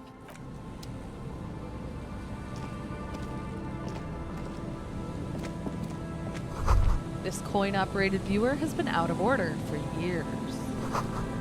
Stop messing with the coin viewer and hold on to something. The wind is so strong. Oh boy. I'm concerned. Let's talk to this A person. man lies on the boardwalk, his limbs bent and neck turned at an unnatural angle. Right next to him is an empty bottle of spirits. Oh. In his cramped hand, a chewing gum wrapper. Oh, he's dead. Oh, he's dead. Working class corpse. Oh my god, and what a horrifying portrait he's got too, with all of this red. Ugh. Half of his body has slipped between the cracked boardwalk, starting with the right leg. The fall has left him broken, contorted like a sad puppet. The smell is not as bad as a 2-week-old corpse, but it's definitely heading there. Ugh. Hold on. The lieutenant squats next to the corpse and examines his face. 2 bulging eyes stare back at him, void of any signs of life. Lividity is faintly pronounced. Whoever this is, he's been dead for 2 days. No longer. Okay. We need to investigate. He stands up and shivers as a gust of wind blows through his bomber jacket. Another dead body. This is your job. Steel yourself. Damn. Calm now. Carefully. Just another day. Just another dead body. Breathe. Am I able to heal morale and stuff mid-conversation? Oh! Thank God I am, because I was just realizing I have so little morale right now. Alright, we're doing a little better. Let's study the man himself. The man has fallen through a crack in the boardwalk and hit his head against the metal bench. Coagulated blood covers his black hair. Oof. One of his feet is still dangling through the hole. Oh, how horrifying. You have to be quite inebriated to fall that bad. Well over a liter of pure ethanol. Oof. 3 bottles of wine or 1.5 of spirits. Examine his face. His expression is dull, like the sea behind him. Drops of water shining on his mustache. His eyes, empty and wide, look frightening in their frozen gaze. Height, 170 to 175 centimeters. Curly hair, stout build. Age approximately 50 to 60 years. He was confused when he died. Confused and alone, most likely. Overcome with the awful surprise of it all. Oh, that's so sad, man. He was just about to head home. The first step back home proved to be his last. Study the man's clothes. He's wearing mud-caked boots, beige trousers, and an old brown leather jacket with a bright blue lining. There are traces of kebab sauce on his chest. The leather jacket suits him well. It must be custom made. Search his pockets. You find some sunflower seeds and a rain-soaked library card folded into 2. His jacket feels sodden and heavy under your hand. Good. We should take a look at that library card after this is done. Totally. Study the surroundings. There's some dried blood on the metal bench, right where the corpse's head rests. The floorboards are rotten and slippery wet around the hole. An empty bottle lies nearby. A chewing gum wrapper is clutched in his fist. Examine the chewing gum wrapper. Grabowski spearmint chewing gum. Green leaves on the cover. The man's mouth is half agape from the terror of the fall. Look in. The blackness of death. Ugh. Stench. You think you see white chewing gum too. Confirmed. Nearly the whole pack is there. Solidified on his lower rear teeth.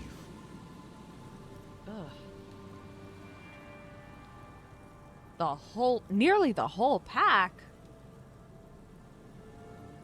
Who puts nearly an entire pack of gum into their mouth?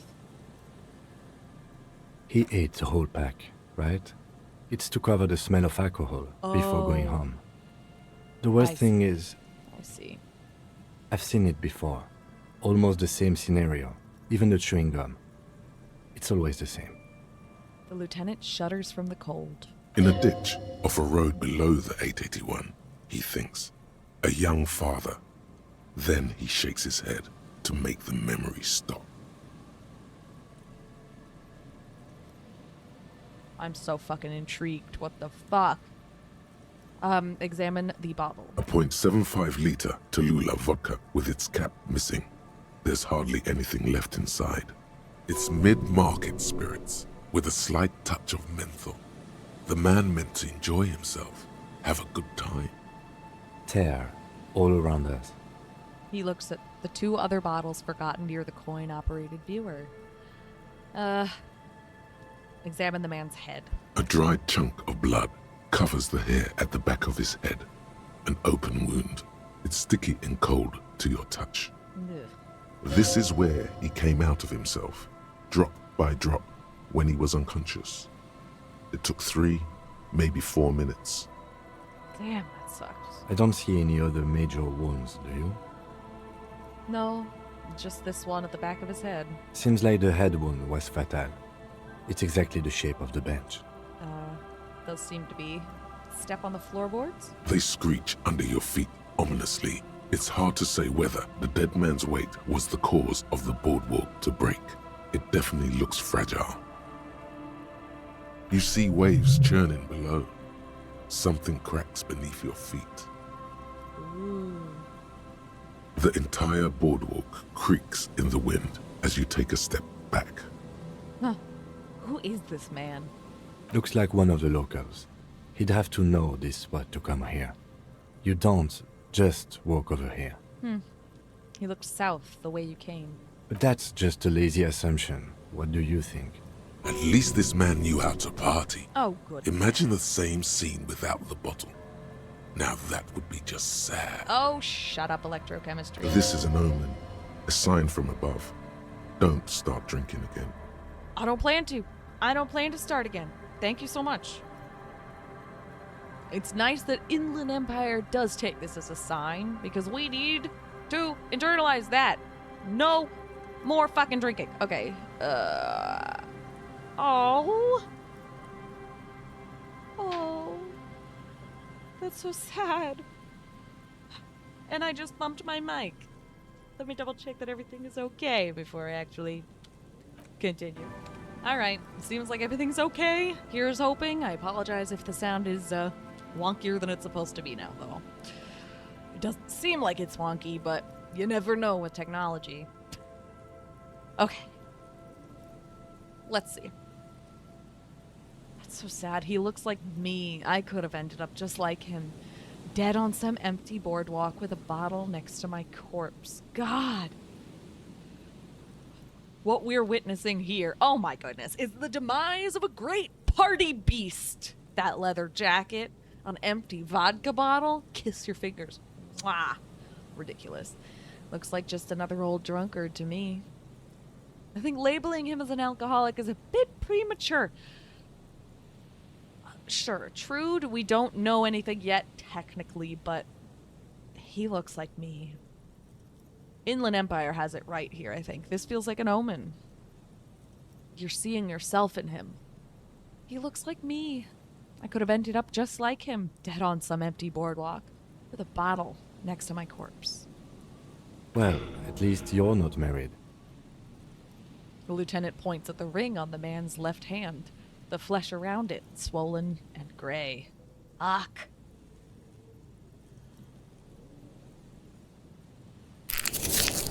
Immediately bringing my morale back up if possible, yeah. Or, what if you are? I was kind of hoping that we would have a thought about marriage after that. Kim saying at least you're not married, but it feels like we probably were at some point with this dreaded X something, right? But let's try to not run ahead.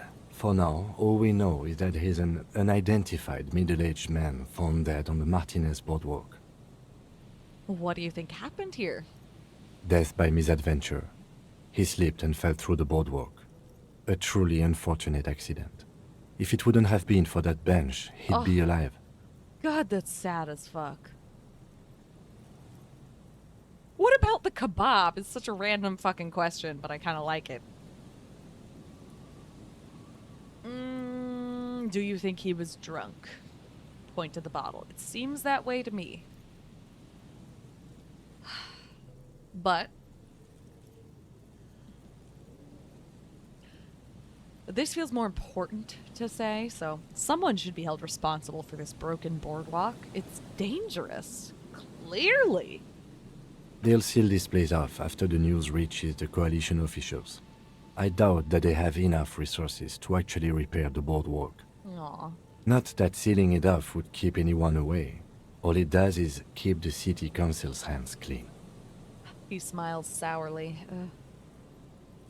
Could it be related to the lynching?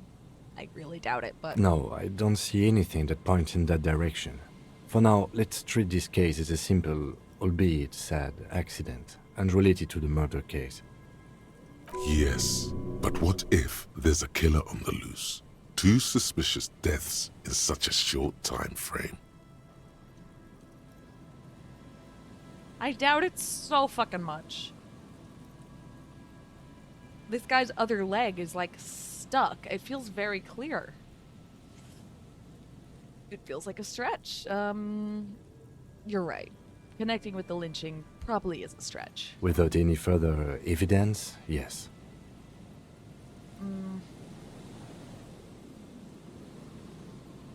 Do you think he was drunk?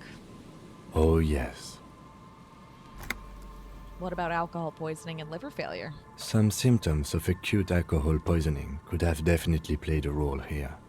Severe confusion, respiratory depression, unpredictable behavior.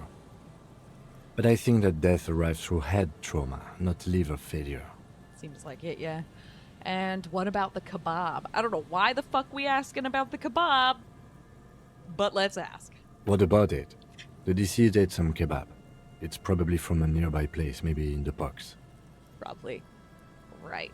It does seem to be a pretty straightforward misadventure, although there's still a question of identifying the body. Yeah, true. Well, what should we do with him? From where I stand, I can see 2 options. We either take the case and follow the leads to identify the body on our own, or we report back to the station and leave this for our colleagues to handle. Hold on. What about field autopsy? Good point. A field autopsy isn't necessary if the cause of death doesn't appear to be criminal, and this looks like a simple accident to me. Okay, fair. I'd say we should just write down head trauma in the autopsy report and leave it at that. It would save us at least 2 hours of unnecessary work.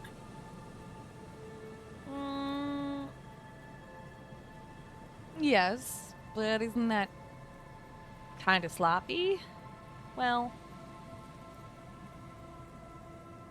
I don't see anything criminal here, but just in terms of police work, it does seem sloppy.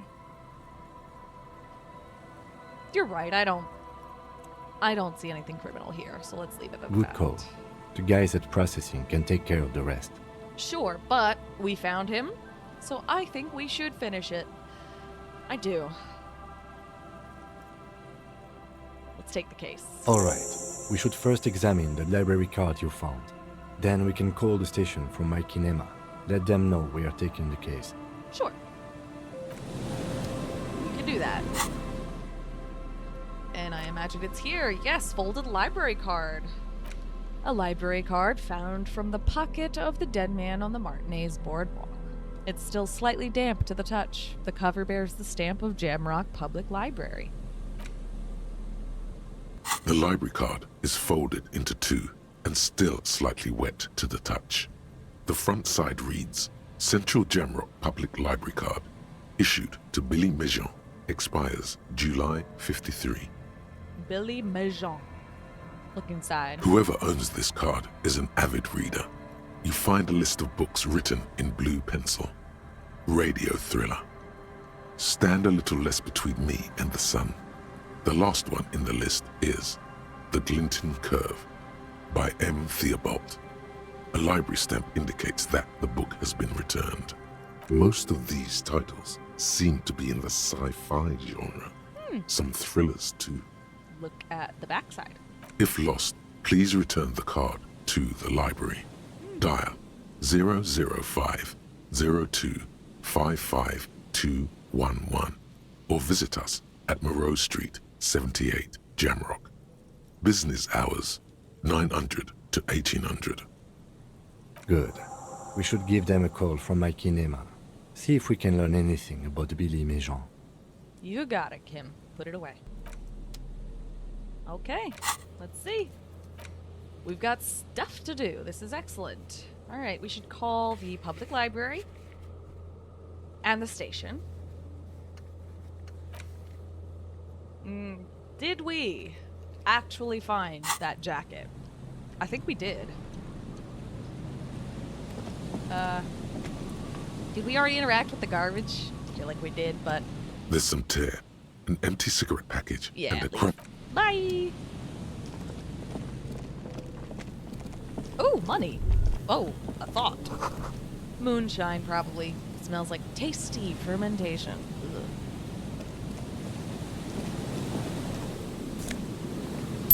And we got some money, which is nice. Should we go back over to this garbagey, jacket we found? Probably.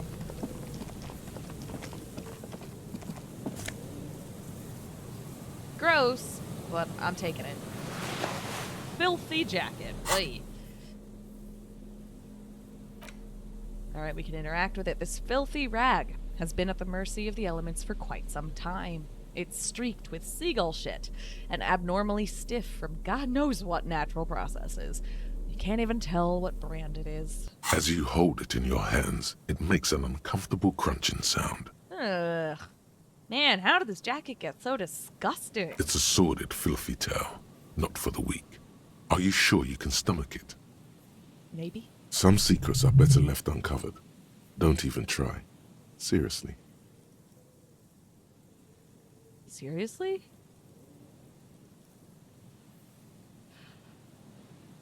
Think about it. It occurs to you that you're not even holding the jacket itself, but rather the thick crust of jetsam and seagull shit that ensconces it. Ew. It smells like a dead sea creature, tangled in grey strands of seaweed. It must have spent quite some time in the water before the tide deposited it ashore. Gross. Gross. Why? Why did you think about it? Look at your hands. They're covered in muck. Ew, ew, ew. Flick your hands. I'm oddly concerned that if I wipe my hands on my pants will not be as useful to me. Is that stupid? I don't know, but... Oh, but now I'm too fucking curious for my own good. Maybe if I wipe my hands on my pants? What? No. Then it'll just be on your pants. Why would I do that, This is dumbass? a disaster. You'll never get the smell out. I don't know why I would ever do that, dumbass. It's okay. That's okay. Can I interact with it again? As you hold it in your hands, it makes an uncomfortable crunching sound. Why did I fondle that shit jacket again? There is no why. Let's just put it away then. Alright, understood. I can't really do anything with that jacket unless I had picked a different option there, which, okay, fine. Oh. You can imagine why calls become terrible sometimes. Huh. We could call the library from here.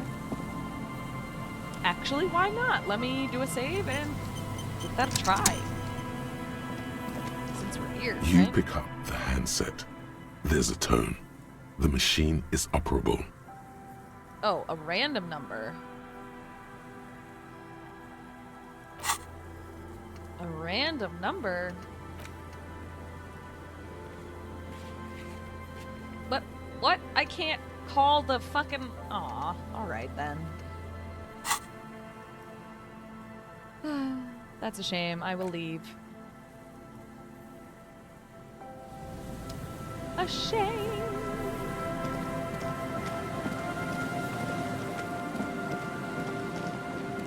We could go in this building, my goodness.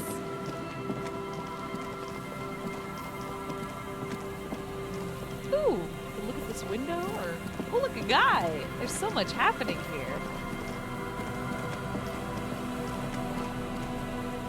Bars cover these long, dusty windows. Now, who the frick is this guy with his kid? Let's talk to them. And Mikhail noticed the windows, especially with how there are no windows on the south side.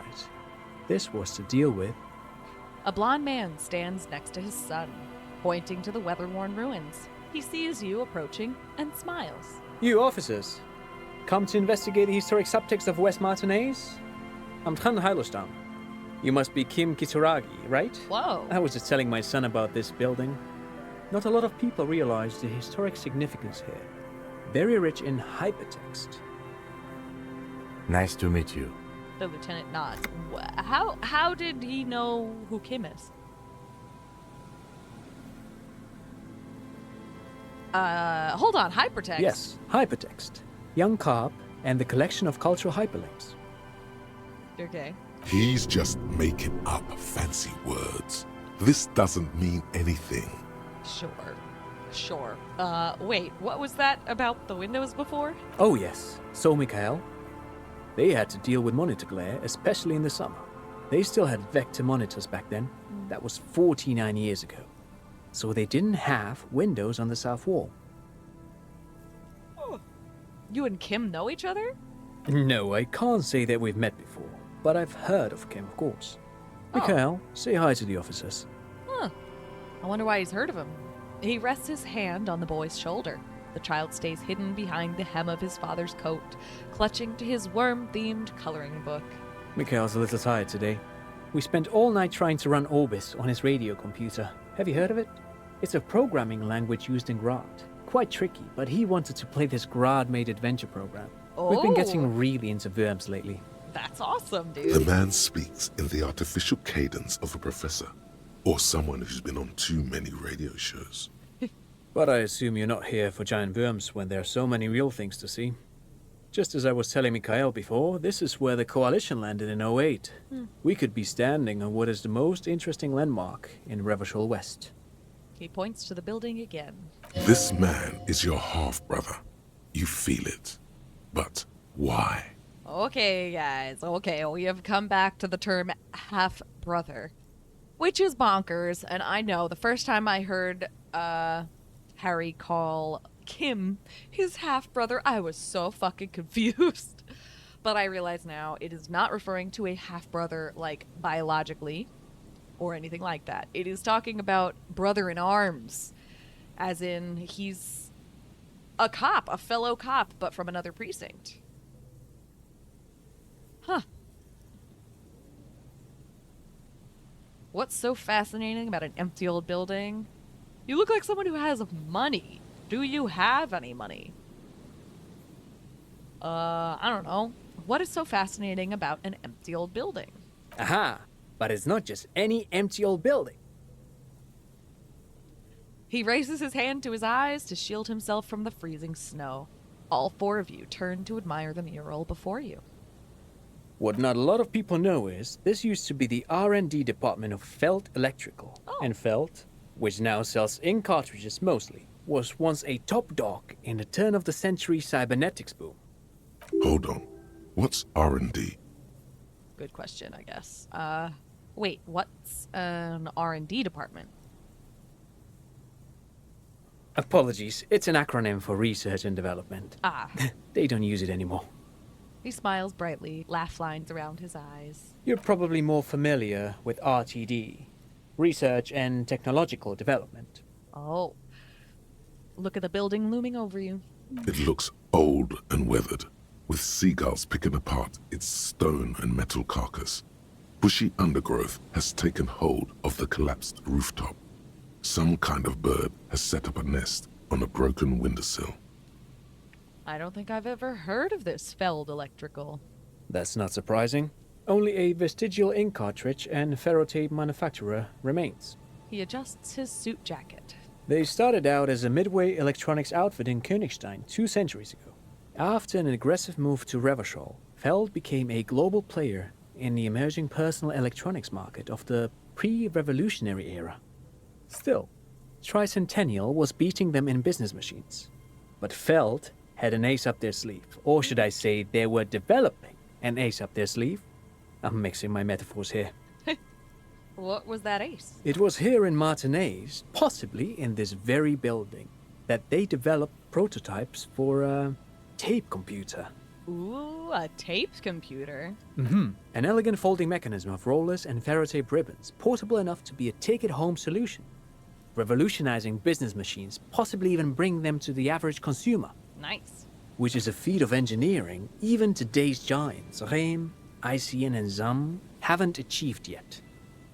He grins, admiring the sentence he just produced. Goodness. He assumes something like a combat stance, facing the wind. Well, what happened? Indeed. What? The revolution! Oh, it's the first time we're seeing this kid's portrait. He's adorable. I love that. They painted him to make him look very sweet. He's got such innocent little eyes. And his mouth is like non-existent, which is wild. He must be a quiet kid or something. The boy wipes his nose on his sleeve. Cutie patootie. Unfortunately, their moonshot project never made it to the market. Feld's move to Revachol backfired. The revolutionary government liquefied their assets and expropriated those very advanced prototypes. Possibly from this very building, or one of the adjacent ruins. He pauses, pointing to the other building, then continues. All of this was built by Feld, even the boardwalk. Wild Pines built Martinez proper as a resort for their middle management. Feld built this side of town for R&D. So you're saying that Feld Electrical built this boardwalk? Look under your feet. Yes, they even built a pleasure wheel, but that got destroyed in the war. A pleasure wheel? The lieutenant looks wistfully at the horizon, as if picturing gondolas rising to the sky. Perhaps reminded of a childhood memory. It's clear he would prefer there were a big wheel lighting up the coast. Yes, to lure in their star engineers. This part of Martinez was nothing but reeds before Feld arrived. They had to make the prospect of living here attractive. It was supposed to become a global center for innovation in cybernetics. But history had other plans.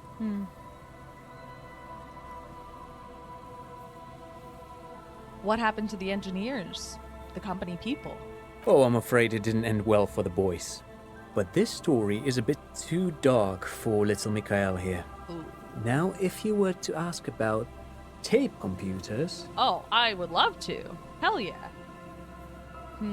What did the revolutionaries do with those advanced tape computers? They used them for military communications, but also to write and send out press releases. The most notorious example being Le Décret de Mars. He says, while his son looks up, idly chewing on the corner of his Verm-themed coloring book. So what was that? What's the Mars Decree? I mean the radio transmission sent out to news agencies and world governments by the newly created commune of Revachol on the 7th of March in the year 02. It's a beautiful piece of text, actually. A singer-songwriter I know, Charette, called it a love poem to Revachol on her political concept album, Bon Baiser d'Insolente. You should read it. Every local library in Revachol stocks a copy of the decree. I tried to get Mikhail to memorize it. Tried to. Someone was much too interested in worms to be paying any attention. He looks at his son, who starts giggling, his face hidden behind the book. That is so cute. The kid takes a peek at the green and silver worm on the cover of the book, already forgetting about this part of the discussion. How did those tape computers work? Did they work like radio computers? Actually, no one knows. No one even knows what a computer made entirely of tape would look like. But word has it, they were very elegant, exquisite, alien-looking turn-of-the-century hardware. He raises his finger, remembering something. 10 years ago, I did a little freelancing, I guess you could say. I was a special consultant for an exhibition at the Wompty Dumpty Dum Center in Vredefort, Oranje. It raised the same questions, and we had lengthy discussions with Paul Ockerman, who was head curator at the time. This was before the twins Keith and Guy Jews joined the team, trying to... Wait, did he just say Wumpty Dumpty Dum Center? He did, didn't he? I wonder what the fuck that is. He did it. He said Wumpty Dumpty Dom Center, like it's the most natural thing in the world. Oh my gosh. Okay. The Wumpty Dumpty Dom Center. Paul Ackerman, Keith, and Guy Juiced. What are you talking about, dude? The Wumpty Dumpty Dom Center for Contemporary Arts. Oh. The exhibition itself drew on Lagerman's notion of memory, and so there were some parallels. That's why the head curator, Paul Ackerman, chose to...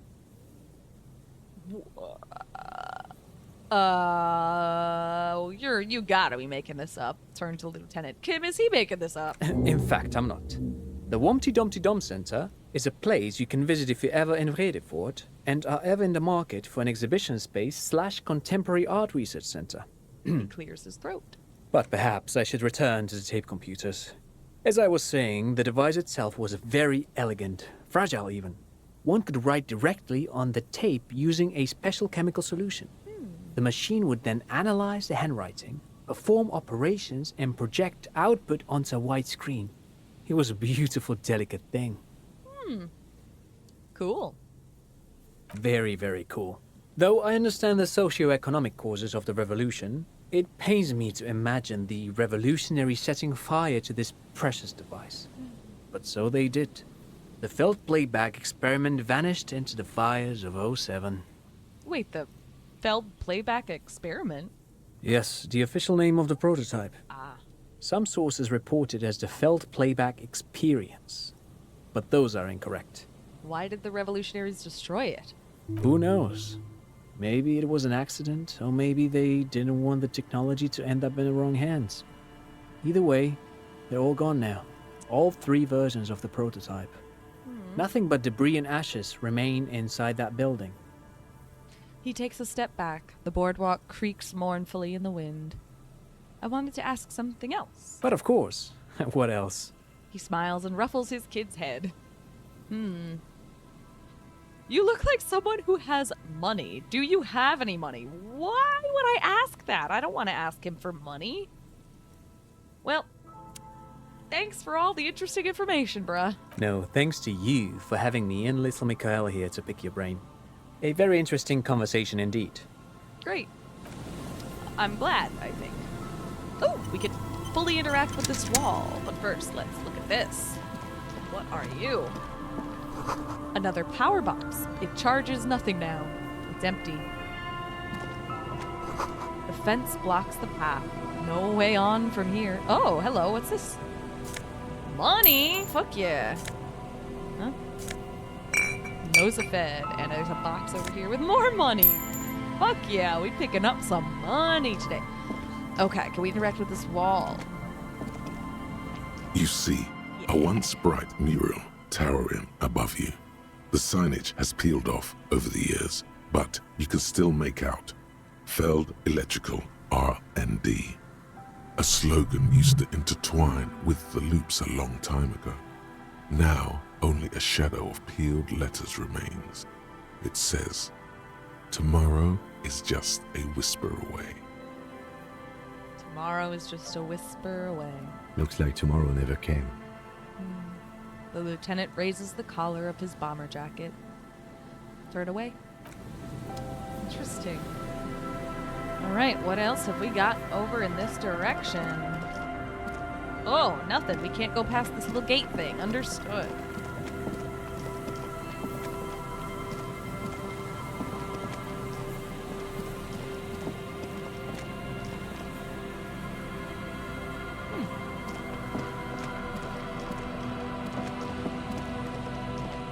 Ooh, a little box over here with money. Good shit. No boat in the boathouse today. We got some magnesium and oversized superstar sunglasses. -1 to visual calculus, but +1 to savoir faire. Sure, I'll take them. Why not?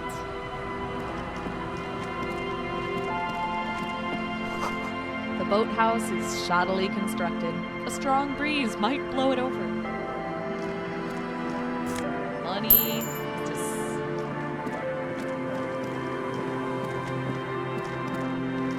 Ancient paint is peeling off the roof of this shaded bench, covered in rust. The sign here says entree inter I don't know. I won't even butcher that. There's a A wall here. scattering of bullet holes is spread across the cracked wall, reaching from one corner to the other. Ooh, that's still a really low chance visual calculus, huh? It's a white check, though. Let's see. Look, Kim. Even more bullet holes. Something has definitely gone down here. Correct. The density of the bullet holes is unusual. Even in a general average bullet hole frequency in Martinez sense. Grim affairs. Meaning, this is a lot of bullet holes. Looks like fully automatic rifle fire. Something you don't see these days. Why not? The manufacturing and sale of automatic rifles was curtailed after the revolution. The destructive power of such tools proved to be too much. We do need to retain some humanity in this world. Totally. Wouldn't that be nice if the real world could be that way too? And by the real world, I do, in fact, mean the United States of fucking America. The very idea that automatic rifles are even still available to find in America, in the world, for the average citizen, is disturbing. Because no one fucking needs that. But I'll get off my soapbox here. The white check, I might as well. Why this many bullet holes? Unable to piece together the big picture just now. There's a hole in their hypothesis. I'm dumb. Fine. Okay. I don't want to be dumb or say out loud that I'm dumb or think that I'm dumb. Let's try and avoid that thought. Okay. The scattering of bullet holes looks like one giant smiling mouth, smiling its deadly smile. All right, walk away.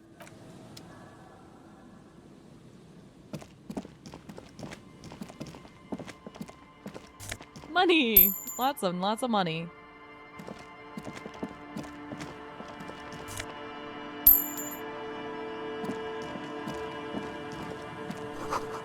This door is not only barred shut, it is inaccessible. Found Pippo. Pippo. Sure. I guess. Let's look at it. Clothes. What did we pick up here? Oversized superstar sunglasses and... Found Pippo. What the fuck is this?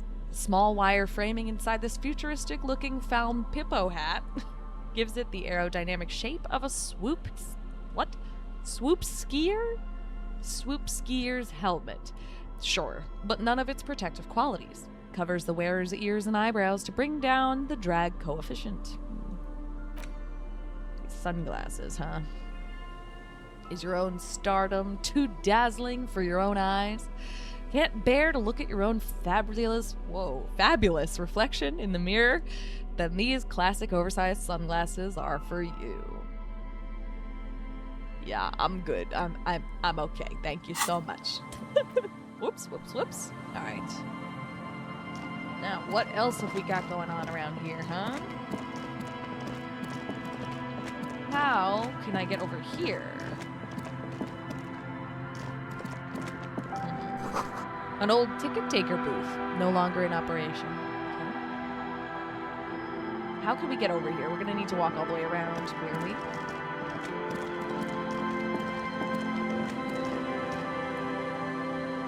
Oh, I cannot go over here. Okay, we have found some boundaries. Understood.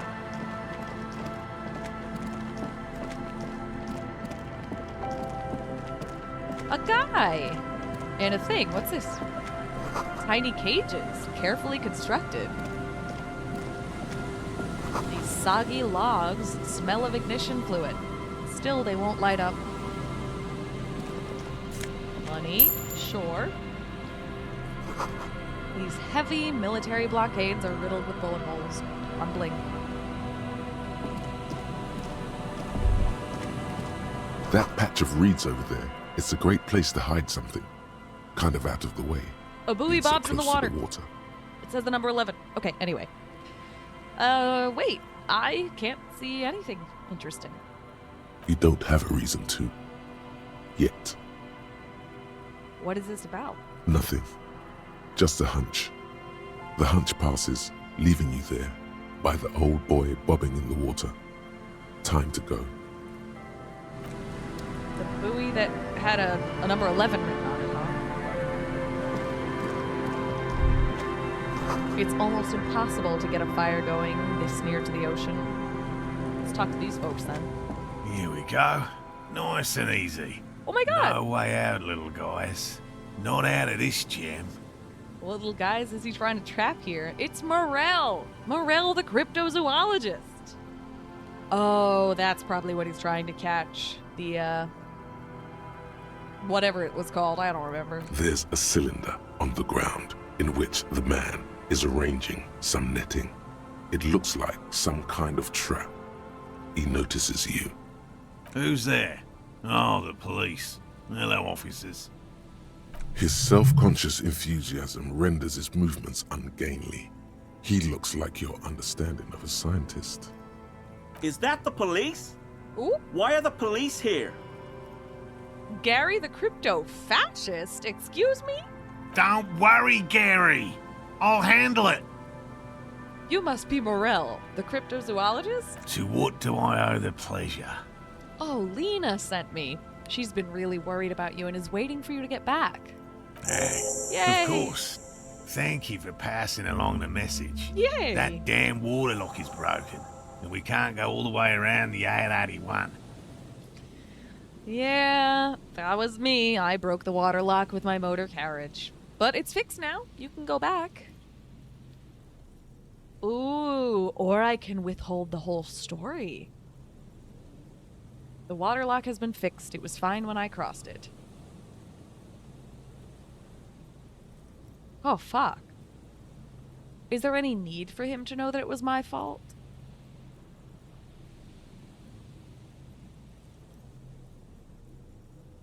There's a lot of value in being honest, especially in the wake of such a horrible accident that caused a lot of damage. Aren't we going in a bit of a sorry cop route too? So, sure, why not? Let's be honest, even though it's really embarrassing and shameful. That was me. I broke the water lock with my motor carriage, but it's fixed now. You can go back. You broke the waterlock with a motor carriage? But there was a billboard in the canal. Not a vehicle. It said Samaran Butter. Oh. I guess you're right. It was really the sign's fault. I don't actually know. Actually, I'm getting a little confused now. I thought it was the sign, but then that dialogue made me think I was wrong and it was in fact the motor carriage. I'm getting confused. That's fine. You know what? I guess you're right. His shit memory, my shit memory. Honestly, he could be right. What do I know? Did he say we can go back now? Yes, you could go back now. Yes, Gary. We can go soon. If you see Lena, tell her I won't be long. Sounds good. Sir, your wife is waiting for you. I just have to do one more round. See if the phasmid has taken the bait. Then we're going. He refastens a bit of netting that has come loose in the wind. For all his passion, this man is diligent and patient. You could learn things from him.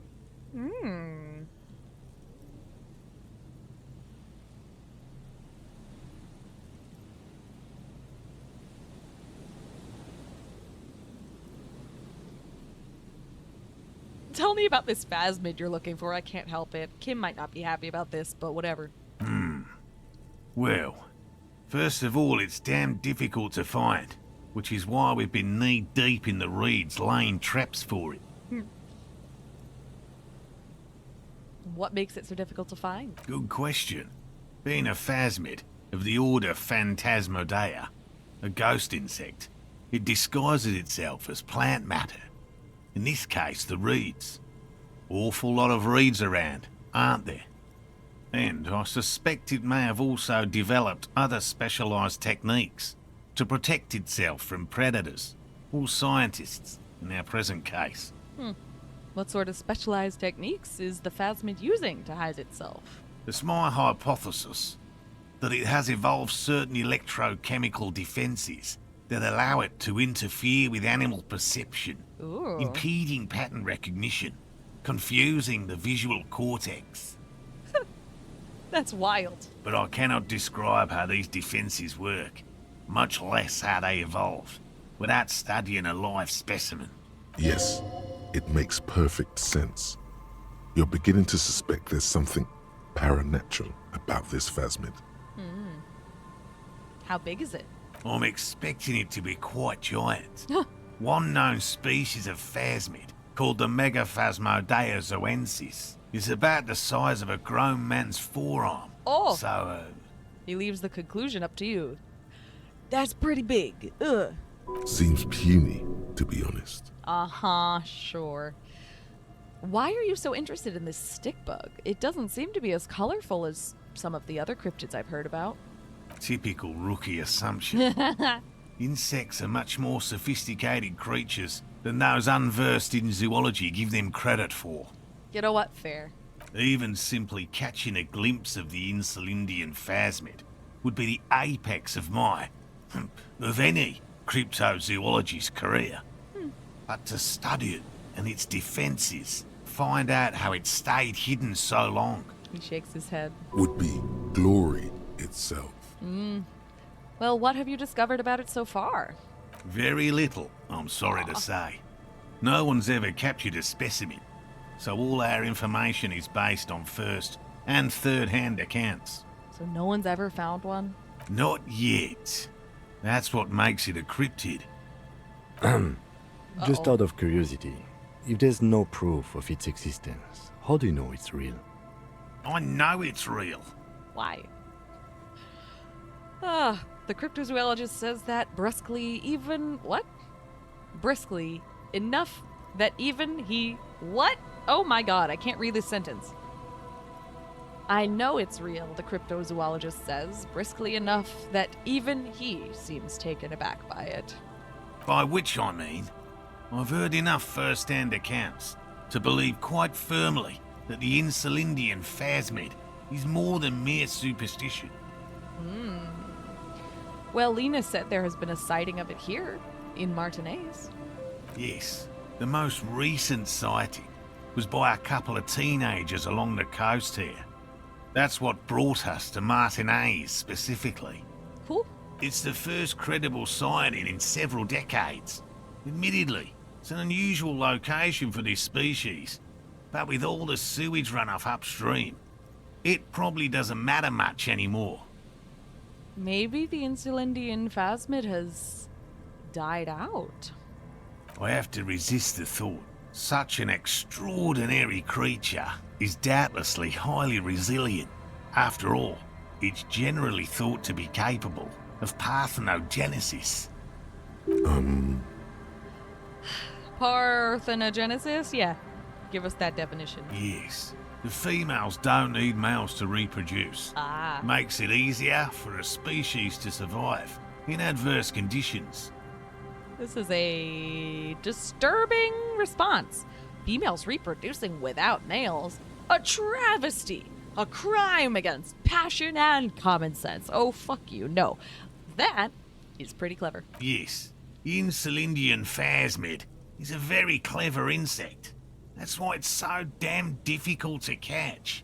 But as a scientist, I'll try my best to remain dispassionate. There's nothing dispassionate about the way he talks about the insect. Tell me more about these traps, I guess? Well, they may not look impressive, but Lena designed them quite cleverly, so I'm sure they'll do the trick. Cool. She designed the traps? Yes. He says with some pride. How do they work? Simple. Attracted by the locusts, the phasmid crawls down the funnel and, having eaten its fill, can get back out. At least, that's the intention. The net isn't a perfect solution, but we didn't want to use anything that might damage the specimen's delicate exoskeleton. Well, what are you using as bait? Locusts. Oh. Nearly all known phasmids are herbivores, of course. But we've hypothesized that the Insulindian phasmid might occasionally prey on other insects. Nearly all known phasmids are herbivores, but we've hypothesized... I'm sorry, but hypothesized based on what? Based on what? Inside the traps, a number of locusts crawl and tumble over one another in a tiny, chittering swarm. Ew. What will you do if these traps don't work? They'll work, I assure you. Okay. The predatory hypothesis, using locusts as bait, accounts for the failure of previous efforts by other teams, which use plants. We have given this some thought. Got it. Alright, that makes some sense. The traps do seem to be deftly and thoughtfully constructed. It's clear the cryptozoologist's wife knows what she's doing. Cool. Let me ask you about something else then. Yes. What? Well, Lena seems pretty eager for you to return. And I'm eager to return to her, I assure you. But I can't leave before we've finished with these traps. My wife understands that just as well as anyone. He looked south, where Lena would be. Come on, Morel. We've been soaking out here for days. It's time to go back. And leave the traps? Absolutely not. I won't let Lena down. Aww. Come on, she wants us back. I'm soaked up to my nuts over here. We'll both catch reed crabs if we don't dry out soon. Won't let Lena down? Sounds like the cryptozoologist's wife shares a special connection to the phasmid somehow. Well, she did make the cages. I figured that's what he was talking about, but I didn't know the phasmid was so important to Lena. Of course it's important to her. She's seen it. What? A verified sighting, on record. One of only 4 this century, and it's hers. That's amazing. Really? She sighted the phasmid. She didn't tell me that. Yes, that's how we first came to know one another, in fact. Aww. But that's her story to tell, not mine. He coughs, then continues. Needless to say, you must ask her about the mysterious phasmid. Clearly. Suffice to say, it's long Okay. been our dream to find proof of the Insulindian phasmid together. I can't abandon course now. Another cough, into his fist this time. Maybe you could go back to the whirling, warm up, come back to check the traps later? Well, that might be smart. I think that might be smart, because if you go back to check on them later, at least you've left them alone for a while, so maybe the phasmids won't be as scared and more likely to come into the traps. I don't know. Maybe you could go back to the whirling, warm up, and then come back later. No, no, no. The traps need to be monitored on a regular schedule. What would we do if the phasmid were to starve while we were sipping tea at the hostel? He's dead set on this. Okay. I could go for some trap setting. Cool! What if we check the traps for you? I didn't expect you to take such an interest in our work here, officer. Oh, that's funny. Cryptozoology and detective work are very similar. Nah. Chaos is my method. I am its scion. I love that. Well, be that as funny. it may, I'd really appreciate the help. Okay. What do I do if there's a phasmid in one of the traps? Bring it to me at once. Just make sure the trap is closed tight. Okay. What if I encounter the phasmid in the wild? That's highly unlikely, officer. But in the event you do, I'll spray you with a pheromone mixture I developed. Thanks, dude. It's made of musk and research chemicals. The pheromone should attract the insect to you, or at least prevent it from bolting at the sight of you. It's quite potent. Will last you about a week. Okay. Lay it on me, or lay it on me thick. Present your armpit. What?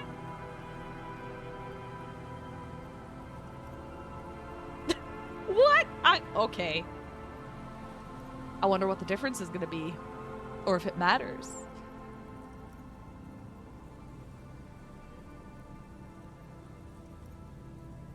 want to see what happens if we just say lay it on me without going... Ick.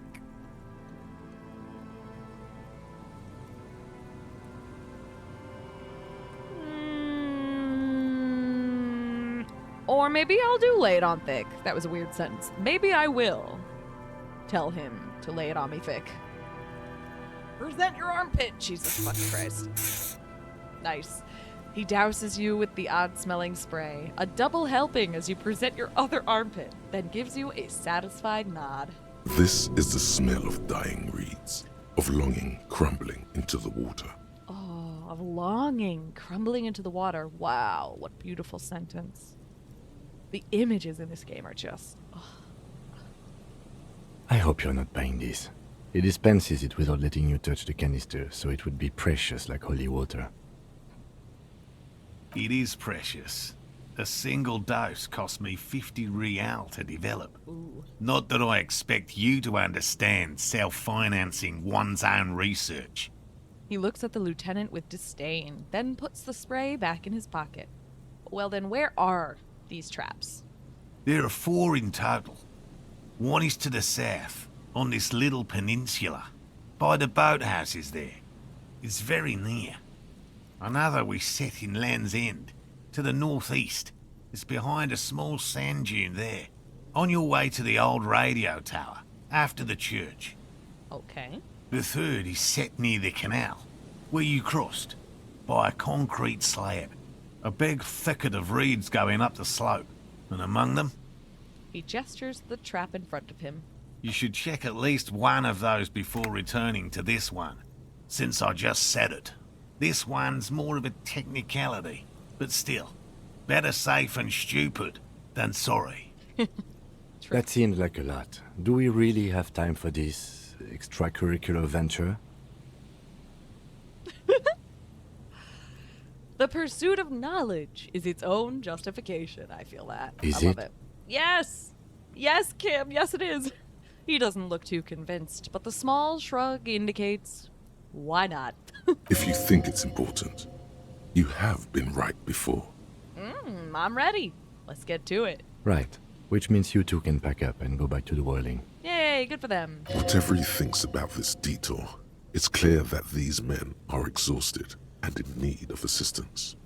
Finally, someone's talking sense.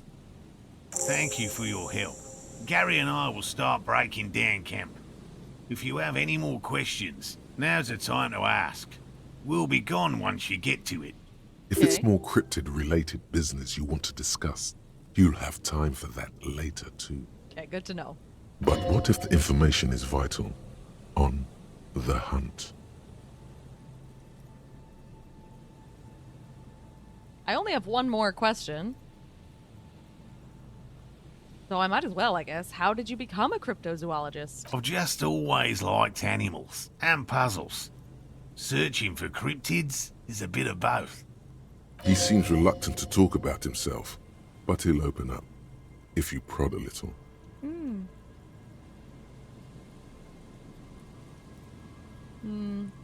So you're living your childhood dream out here, huh? It's not child's play, just because I have to traipse through the mud every so often. His eyes narrow. Well, why not just be a regular zoologist? Real animals are puzzling too. Real? I know you think one is a respectable profession, while the other is superstition. Everyone does. I don't. It's a profession just like any other. Cryptozoology does seem like a lot of wishful thinking. Let's be more respectful, you know? I feel like Harry would totally think this is a neat fucking thing, and not be so dismissive like Kim is. It's a profession just like any other. Indeed. My methods do not differ from other scientists. I simply draw upon a wider variety of evidence. And I have more hope that something truly surprising might happen. Your nerve endings tell you there is no such thing as a positive surprise. Oh. Has anything truly surprising ever happened to you? No, as I said, I have yet to catch a cryptid. Although I have come close. Close enough to keep trying. That seems like it actually was supposed to be the line, but they either recorded it differently to how it's written, or I don't know what. But okay. What kinds of evidence do you use? Everything from forgotten regional lore to newspaper accounts, like the one that brought us here, to look for the phasmid. I keep a very open mind. So have you... Oh, so you have never discovered a cryptid? No. Very few cryptids are ever discovered, and not for a lack of trying. To stay hidden is a cryptid's primary quality. It's even in the name, cryptid. So how many cryptids have been found? Of the list of cryptids kept by the Cryptozoological Society of Chemnee, which is 4,082 items long, about 2,000 have been confirmed as hoaxes. As hoaxes? Oh. That's... 2 are categorized as confirmed discoveries. The rest are in differing stages of discovery, refutation, and data collection. Wow. Only 2 have proven to be real. Yes, the Chateau Quan forest pygmy, who turned out to be an extinct species of primate, Aww, and a cool. cave salamander from Yugograd, who is, honestly, quite unremarkable. It's in a zoo somewhere. Cool. We cryptozoologists are brutally honest with ourselves, more so even than the public. With cryptids, most cryptids are hoaxes or they are never found. That does not mean we should stop searching. You know what? Sure. Let's try and be encouraging, though I don't know about this last one or this first one. Not encouraging, really. Should we only go number 2? I think this is the only one that sounds really encouraging. Then the Insulindian phasmid will be the 3rd. Indeed. Be real encouraging. If our expedition is successful, every paper in the world will report on it. From Revachol to Dushantu. It will be a zoological miracle. Sure. The hair on your arms stand up. Electricity. Sounds like reeds hissing. Ooh, interesting. Well, thank you for explaining that. Now, about something else. Yes? Specific cryptids. I feel like that's probably something that we can talk to him about later. So let's save that for when we run into him again later at the Whirling, which I assume we will be doing. All right, I'm gonna get going. Goodbye, Morel. Nice to see you. Nice to meet you. Oh, Motorway hey! south. Thought complete. The lone vector stretches in your mind's eye into the wild pale yonder, for an unimaginable distance, forgetting, until you can no longer remember anything. No cities, no mountains, no oceans, and finally, no vector. Nothing remains. A blank space with no point of reference, where only one type of motion is possible. The motion of a human throat, swallowing, and then it comes to you. To reach the end of the motorway south is to be unborn. You've had this thought before, while aimlessly wandering the streets of Jamrock. A lost piece of the man you were. A dark hope. Real interesting. Okay. Oh, all intellect white checks are unlocked. +1 to Inland Empire. The swallowing motion. Oh, man, how immediately uncomfortable my insides feel. The swallowing motion. Now, that's not related to his alcoholism. I don't know what is. Motorway south, huh? Let me see the problem again. At the edge of the map, the landmass begins to disintegrate into pure trigonometry. The ocean melts, becoming a tangle of sines and cosines. The mountain range turns into a sharp-angled azimuth. Its green rain shadows shadow dithers like music turning into a waveform and then vanishes. This is the end, a half-remembered textbook from your childhood. The porch collapsing on the edge of the Isola. A transition from reality to pale. A single vector shoots out like a rocket. It's the motorway south, splintering off from the known pale. To where? Where does it go? Splintering off from the known pale. Now it stretches in your mind's eye into the wild pale yonder. Forgetting until you can no longer remember anything.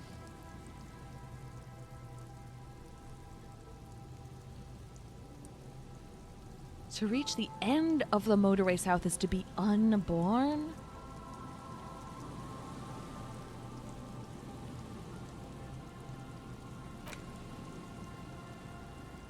God, this is interesting. Another one of those ones where I feel like I need to really mull it over for a while because it feels like, I mean, just the image of a road, a motorway, where you become unborn. That feels like a place you're gonna die, doesn't it? I don't know. I don't know. Womp-de-dom-de-dom center. Sure. It's Wednesday evening, and something heinously exciting is underway. People have gathered beneath the billowing roof of an oddly shaped trophy building, sipping wine and exchanging opinions. 29-year-old Wonder Twins, Guy and Keith Juiced, are the stars of the show with their bomber jackets and white sneakers. Head curators of this art exhibition. It's the Womp-de-dom-de-domdest, oh my god, event of the year. And all the cool kids have RSVP'd. Where are you, if not there? I don't know. Oh shit, we have 2 skill points right now? Hell yeah. Fuck yeah.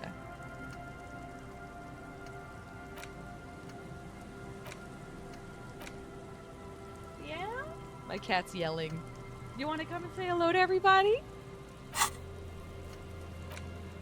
Inspect the traps. Oh, this is so exciting. We have so many things we can do now. Fuck. Ah, this is awesome. Should we talk to this dude too, or?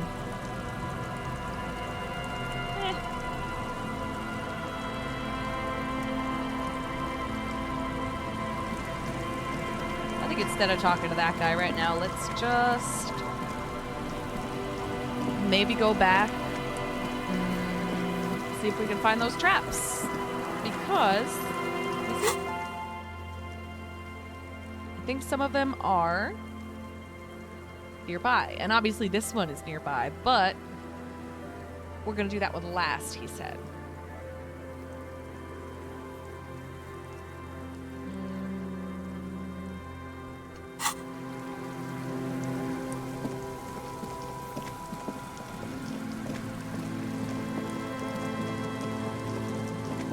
We hadn't even gone in here yet. We should.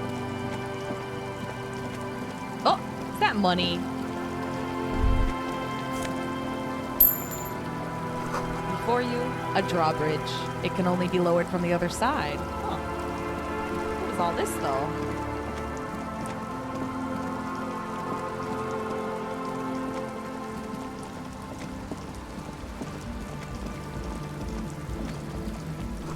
Trash from some unending party. A pole screwed into the ice keeps the tent erect. More tribalistic markings. This post is covered in little humanoids. Huh. A pane of Eternite has been planted into the snow. Cool. 2 poles are holding it up. Barely holding it up. It could fall over any minute. A stronger gust of wind might be enough. What is this? It looks like a makeshift bridge. Could be convenient. Ah, push it over. The pane falls into the icy snow with a soft thunk. Nice. We should ask that girl on the ice what's going on here. Okay. We should. I guess that's... Oh, wait. What? Stop! Oh my god. I just want to read my thought. Thank you. This is someone's home away from home, just like yours. Aw. Is this the person? Might be. painted with pastels. Someone is trying to bring cheer into the world. Isn't that nice?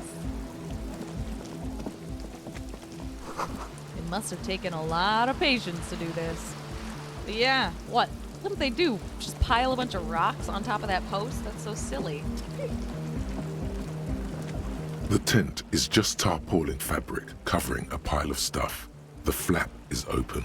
Inside, 3 young men are listening to some new form of music. It's like nothing you've ever heard. One of them looks at you. Come on, get in and close the flap behind you. The warm stuff's getting out. It's safe to assume this is their leader, or at least he thinks he is. Squeeze in, I guess. Sorry, we barely have room for one. Oh. He points his thumb at the lieutenant. Oh, okay. You go ahead. I'm too old for this. Sure. I'm actually not, he thinks. I just dislike delinquents. I'm sure you will feel right at home. I'll keep watch. Thanks, Kim. He gestures for you to squeeze in. Oh!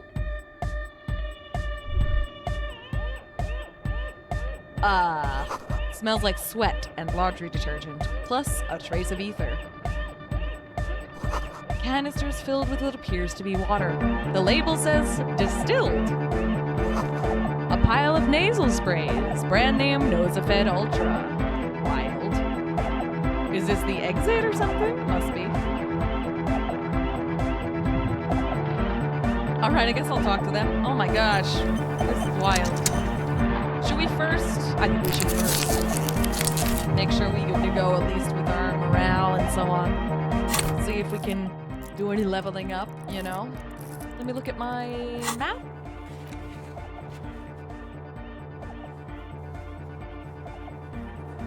Perception we need more of for the Ice Bear Fridge. Ah!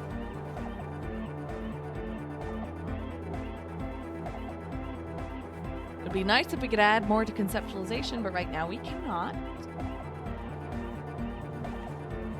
But empathy, physical instrument, Inland Empire, perception are all good. They're all good ones. All right, let's see. Let's think. Where is perception? Am I blind? Yes, I am. It's down here.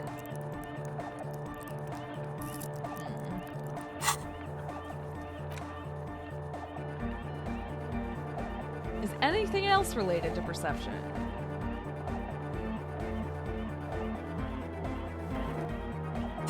Whoa! Wait, no.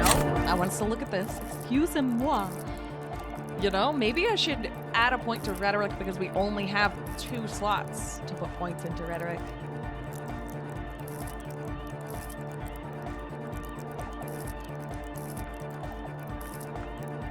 Endurance was important too, wasn't it? Oh my god, why do I keep hitting buttons when I'm not trying to hit those buttons?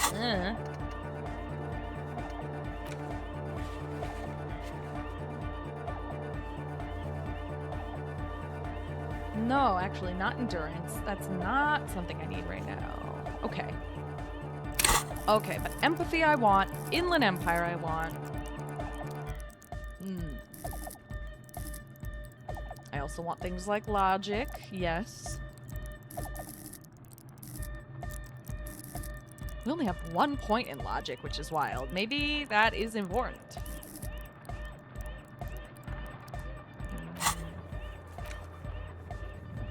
I mean, logic, we do have something that wants logic, and that's the white envelope, which might be useful.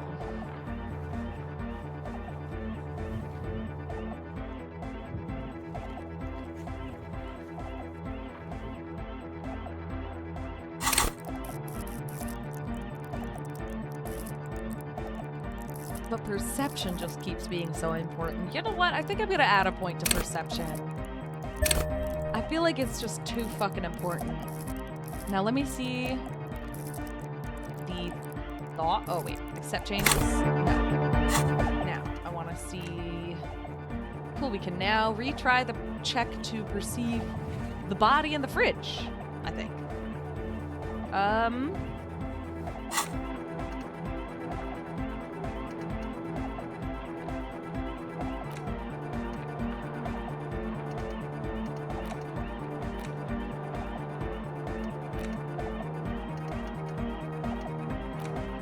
but I don't fucking know. +2 to perception.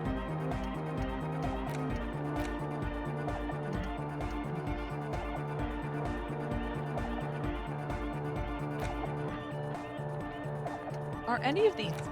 Excuse me. Gosh. Are any of these not useful?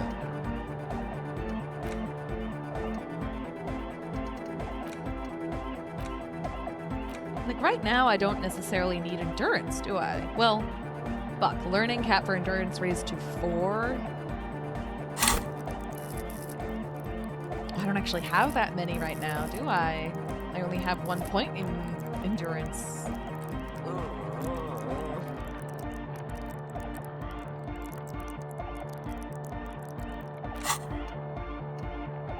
1 point in endurance. Volumetric shit compressor. Is this something I could forget, potentially?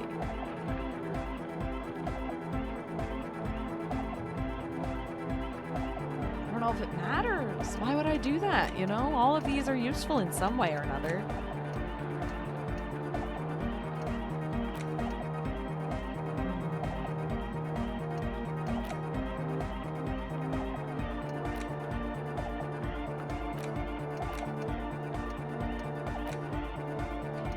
"42 minutes for this one, which is funny as hell. Maybe I should do that one. What if I do that? Oh god. The volumetric shit compressor. If I forget for 1 point and it'll be lost forever. Dude, I'm scared to spend points on forgetting because I feel like these points are so precious.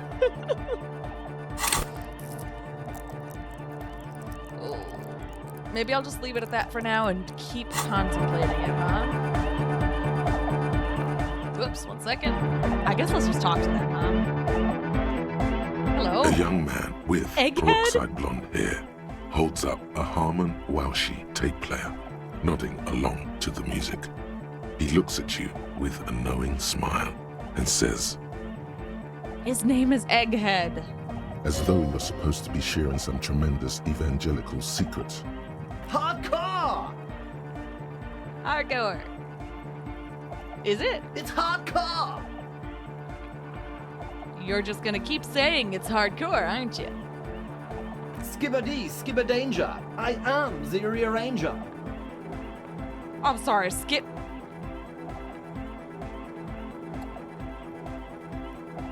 What the fuck can I say to that, Skibbity? Skibbity, skibbity toilet your butt. I am too old for this shit. Your cop training did not prepare you for this. What to do?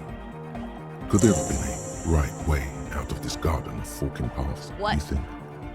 What does that even mean? New task solve the egghead puzzle? What? Okay, how about these folks? Hello? You see a Andre. youngish man bleaching the tips of his hair with a toothbrush. He puts the toothbrush down and extends his hand in greeting. Hello, I'm Andre. It's a pleasure to meet you. Nice to meet you too, Andre. His grip is strong, sweaty, and warm. He's trying to project and inspire confidence. This is my posse, Noid. The young man with earrings looks at you suspiciously.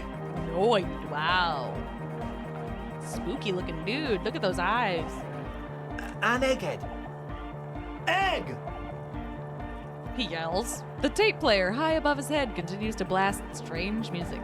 Together with a Settle Burger, who's out there right now, doing some seriously progressive sonic experimentation, we like to think of ourselves as music venue organisers.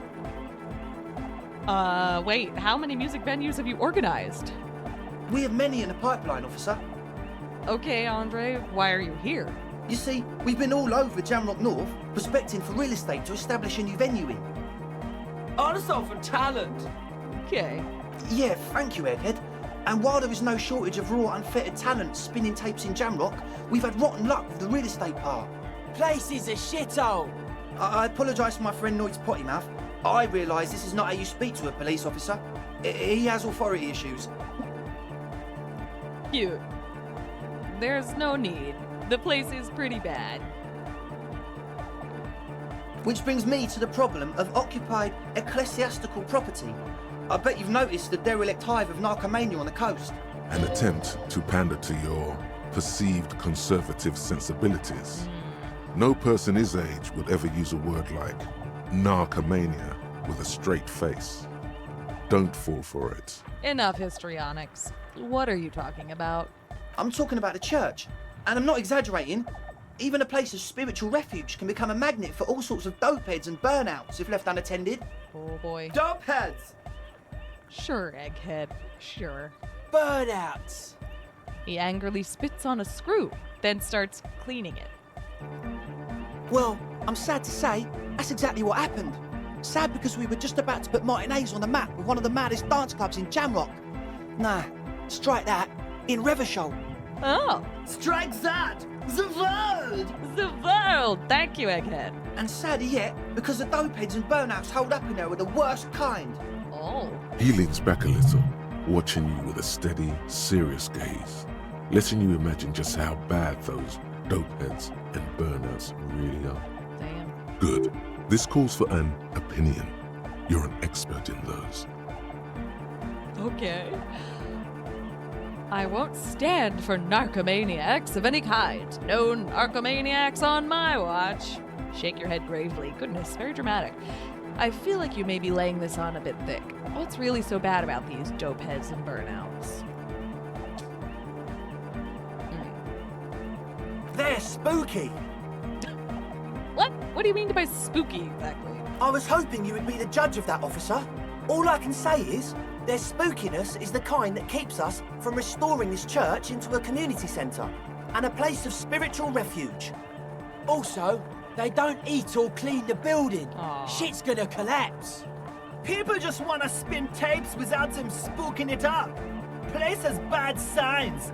No one can dance like that. Thank you, Egghead. Okay. So you're gonna look into it, right?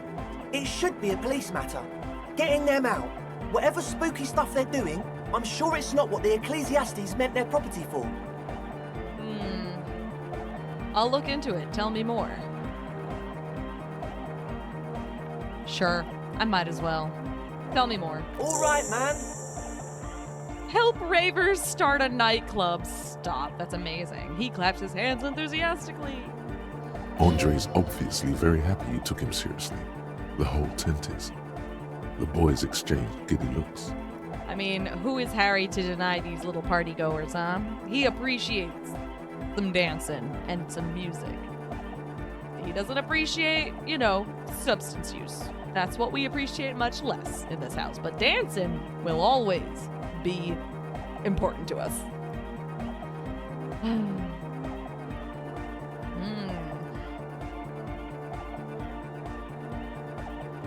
What's the status of the church? I haven't gotten inside the building yet.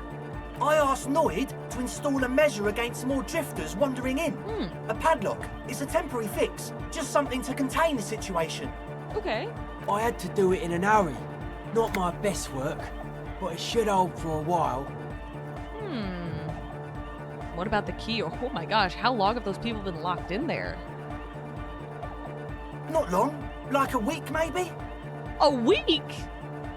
Are you serious? How can you be sure they haven't starved to death? I'm super sure they're alive. I mean, come on. I'm at least 90%, maybe 85% sure they're still alive. What? 85% is not good enough when you're dealing with another person's physical well-being, dude. Okay, I'm sorry. Okay. I'm sorry too. I guess it wasn't very hardcore of us to just lock them in like that. You're right, Egghead.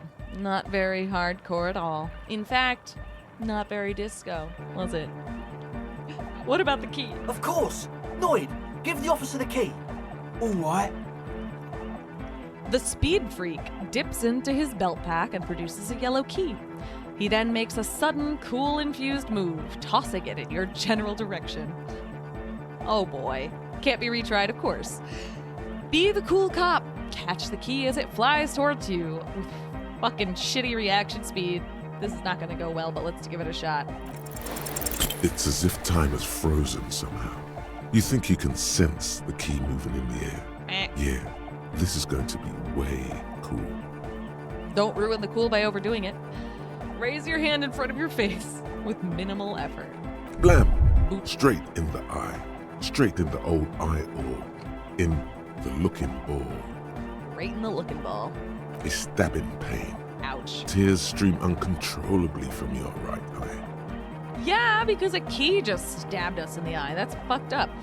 Ouch, goddamn asshole. What's wrong with you? Can't you see I'm in pain now? Man, I'm super sorry. That was totally my bad. I got overexcited. Threw him too hard. I'm sorry. He looks like he's genuinely sorry. Aww. He didn't throw them better.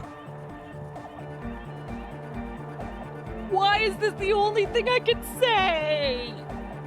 I want to just say it's fine. No. I'm sorry. Bend your face in mockery of his useless contrition. You almost eye-murdered me! A cop!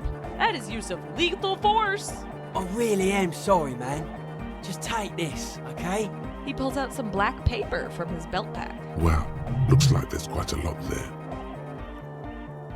Oh, it's money, I see. That's the least you could do. Sure. I hope that settles it. Or wait. The key? Thank you.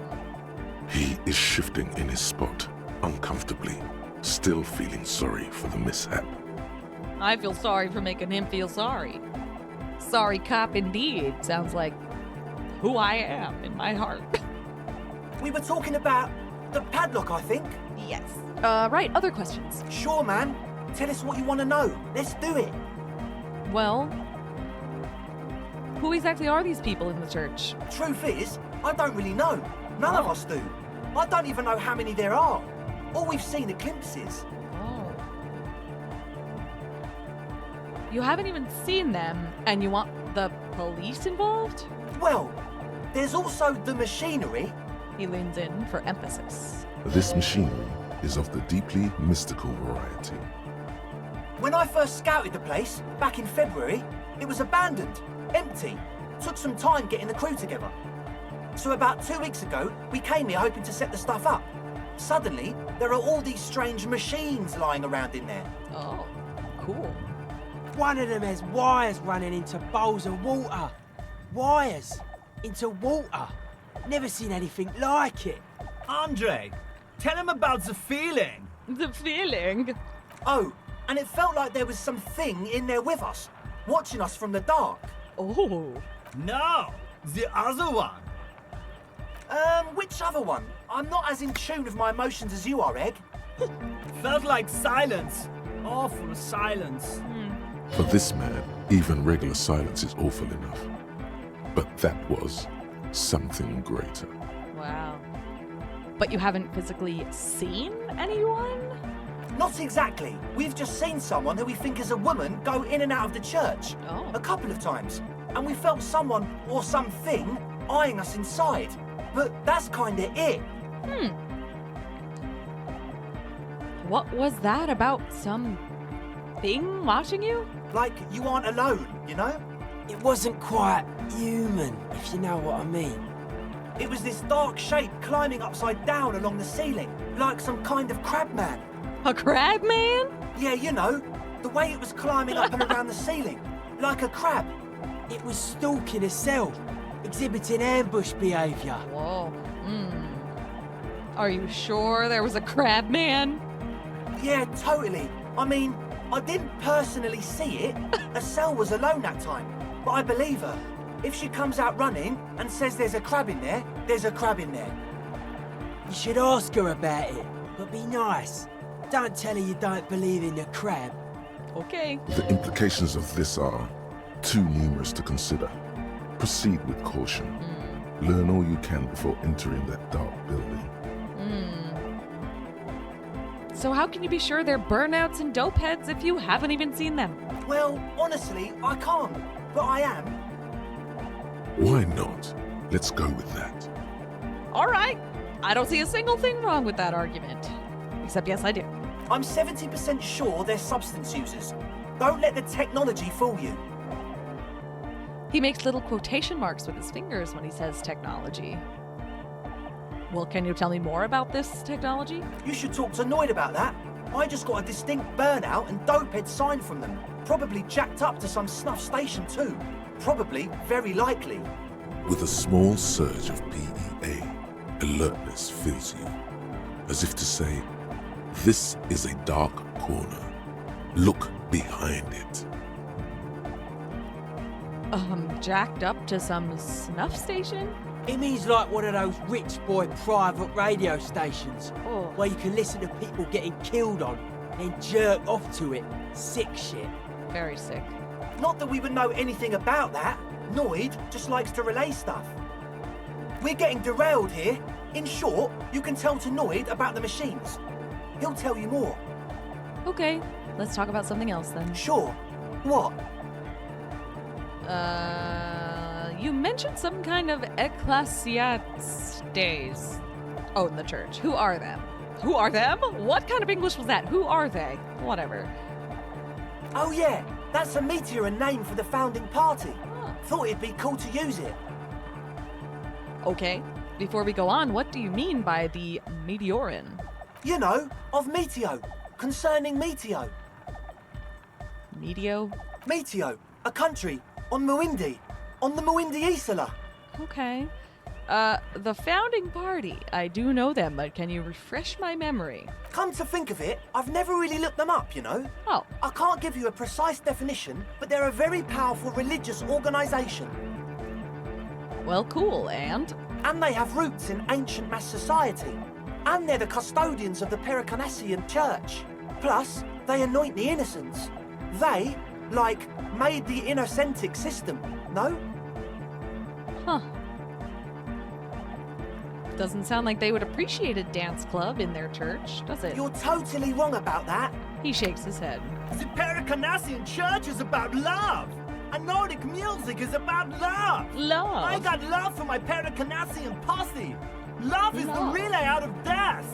We dance. He violently shakes the tape player, as if to see if he can break it. Love is hardcore. Love is hardcore. Yes. Unity. I love this. Unity. Unity. Make some noise for my Insulindian posse. Woo! He turns the volume up, then looks at you with a knowing nod, as if it's obvious you will now break into dance. You feel it. The anodes and the cathodes coursing through you. Your big toe starts tapping along to the bass, as if testing the waters. No words. Enjoy the beat. Nod your head. I guess love can be pretty hardcore. I love all of that. Okay. I want to say both of these things. Well, I want to say this. Love can be pretty hardcore, but I also want to not say anything. You know what? Enjoy the beat. Feels good. Hell yeah. I guess love can be pretty hardcore. Oh yeah, it can. Hell yeah again, hell yeah. He's coming around. You're getting it. He nods at his friend, then turns to you with a mischievous grin. Huh. I now understand it was lame of me to suggest otherwise. Anodic music is about love, and so is the Pericarnassian Church. Wait. That will proceed. So first, I don't quite understand what you're talking about. What is a posse Your here? posse's like your people, Oh, man. I would know that. Like Duh. you got your cup posse, you look out for each other, and you party together. That's a posse.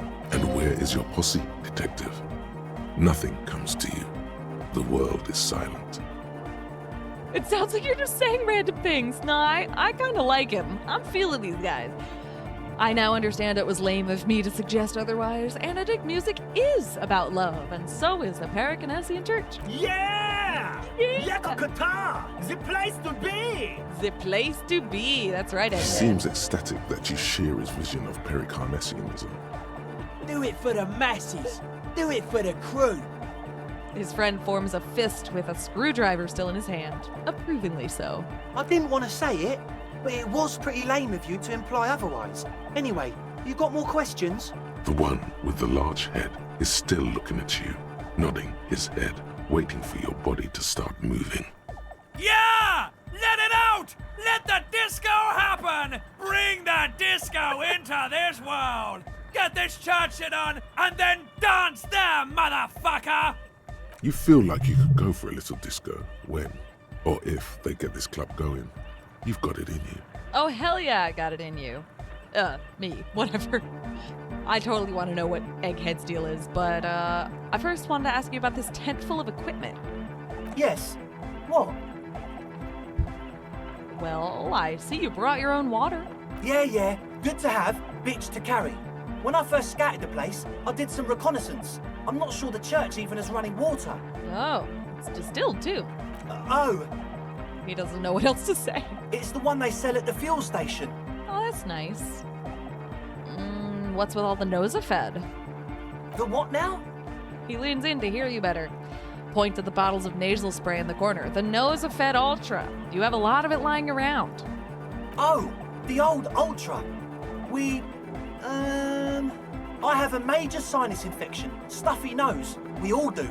Shit's all blasted up. Winter. Can't even breathe. Uh-huh. You sound fine to me. Yes. That's all Nosafed's doing. Without the Nosa, I'd be drowning in shit right now. Nosafed is the shit. Okay, fine. Good. Now on to the next thing. Yes. What? Well, I hate to tell you, but it smells like sweat in here, dude. It does, doesn't it? Told you we have a smell problem. He picks up a piece of telephone cord and inspects it. Wait, I also smell ether. Why? Ether? I don't smell ether. Do you, Noid? No. It's mixed with a peculiar chemical scent, like laundry detergent. He sniffs the air, then shrugs. A shrug is good enough for us. Why say it when you can shrug it? All right, then. Enough of this. He nods enthusiastically, no doubt a little relieved. Ooh, that sounds interesting. But first, what's the deal with Egghead? I want to talk to him. He's a quiet man, mostly communicates through music, and by being a master of ceremonies. What is a master of ceremonies? You know, a host, a declaimer of slogans. He's a performer, gets the people going. Well, that's nice, I think. How do you communicate with him? Well, he's just kind of here. I don't really know how to communicate with him. Well, that's nice, I think. Like having a quiet neurodivergent friend that you just kind of get along with, even though you don't talk much. I love that. Have you ever really talked to him? Yeah, sometimes. When I stumble and find my way into his center, you have to hear a lot of hardcore to the mega first though. The man smiles mysteriously, choosing to let the beat speak for itself. I get it. He's a puzzle. He's a puzzle. Amazing. All right. This, I see it's a white check. I do see it's a white check. But that fucking 3%, man.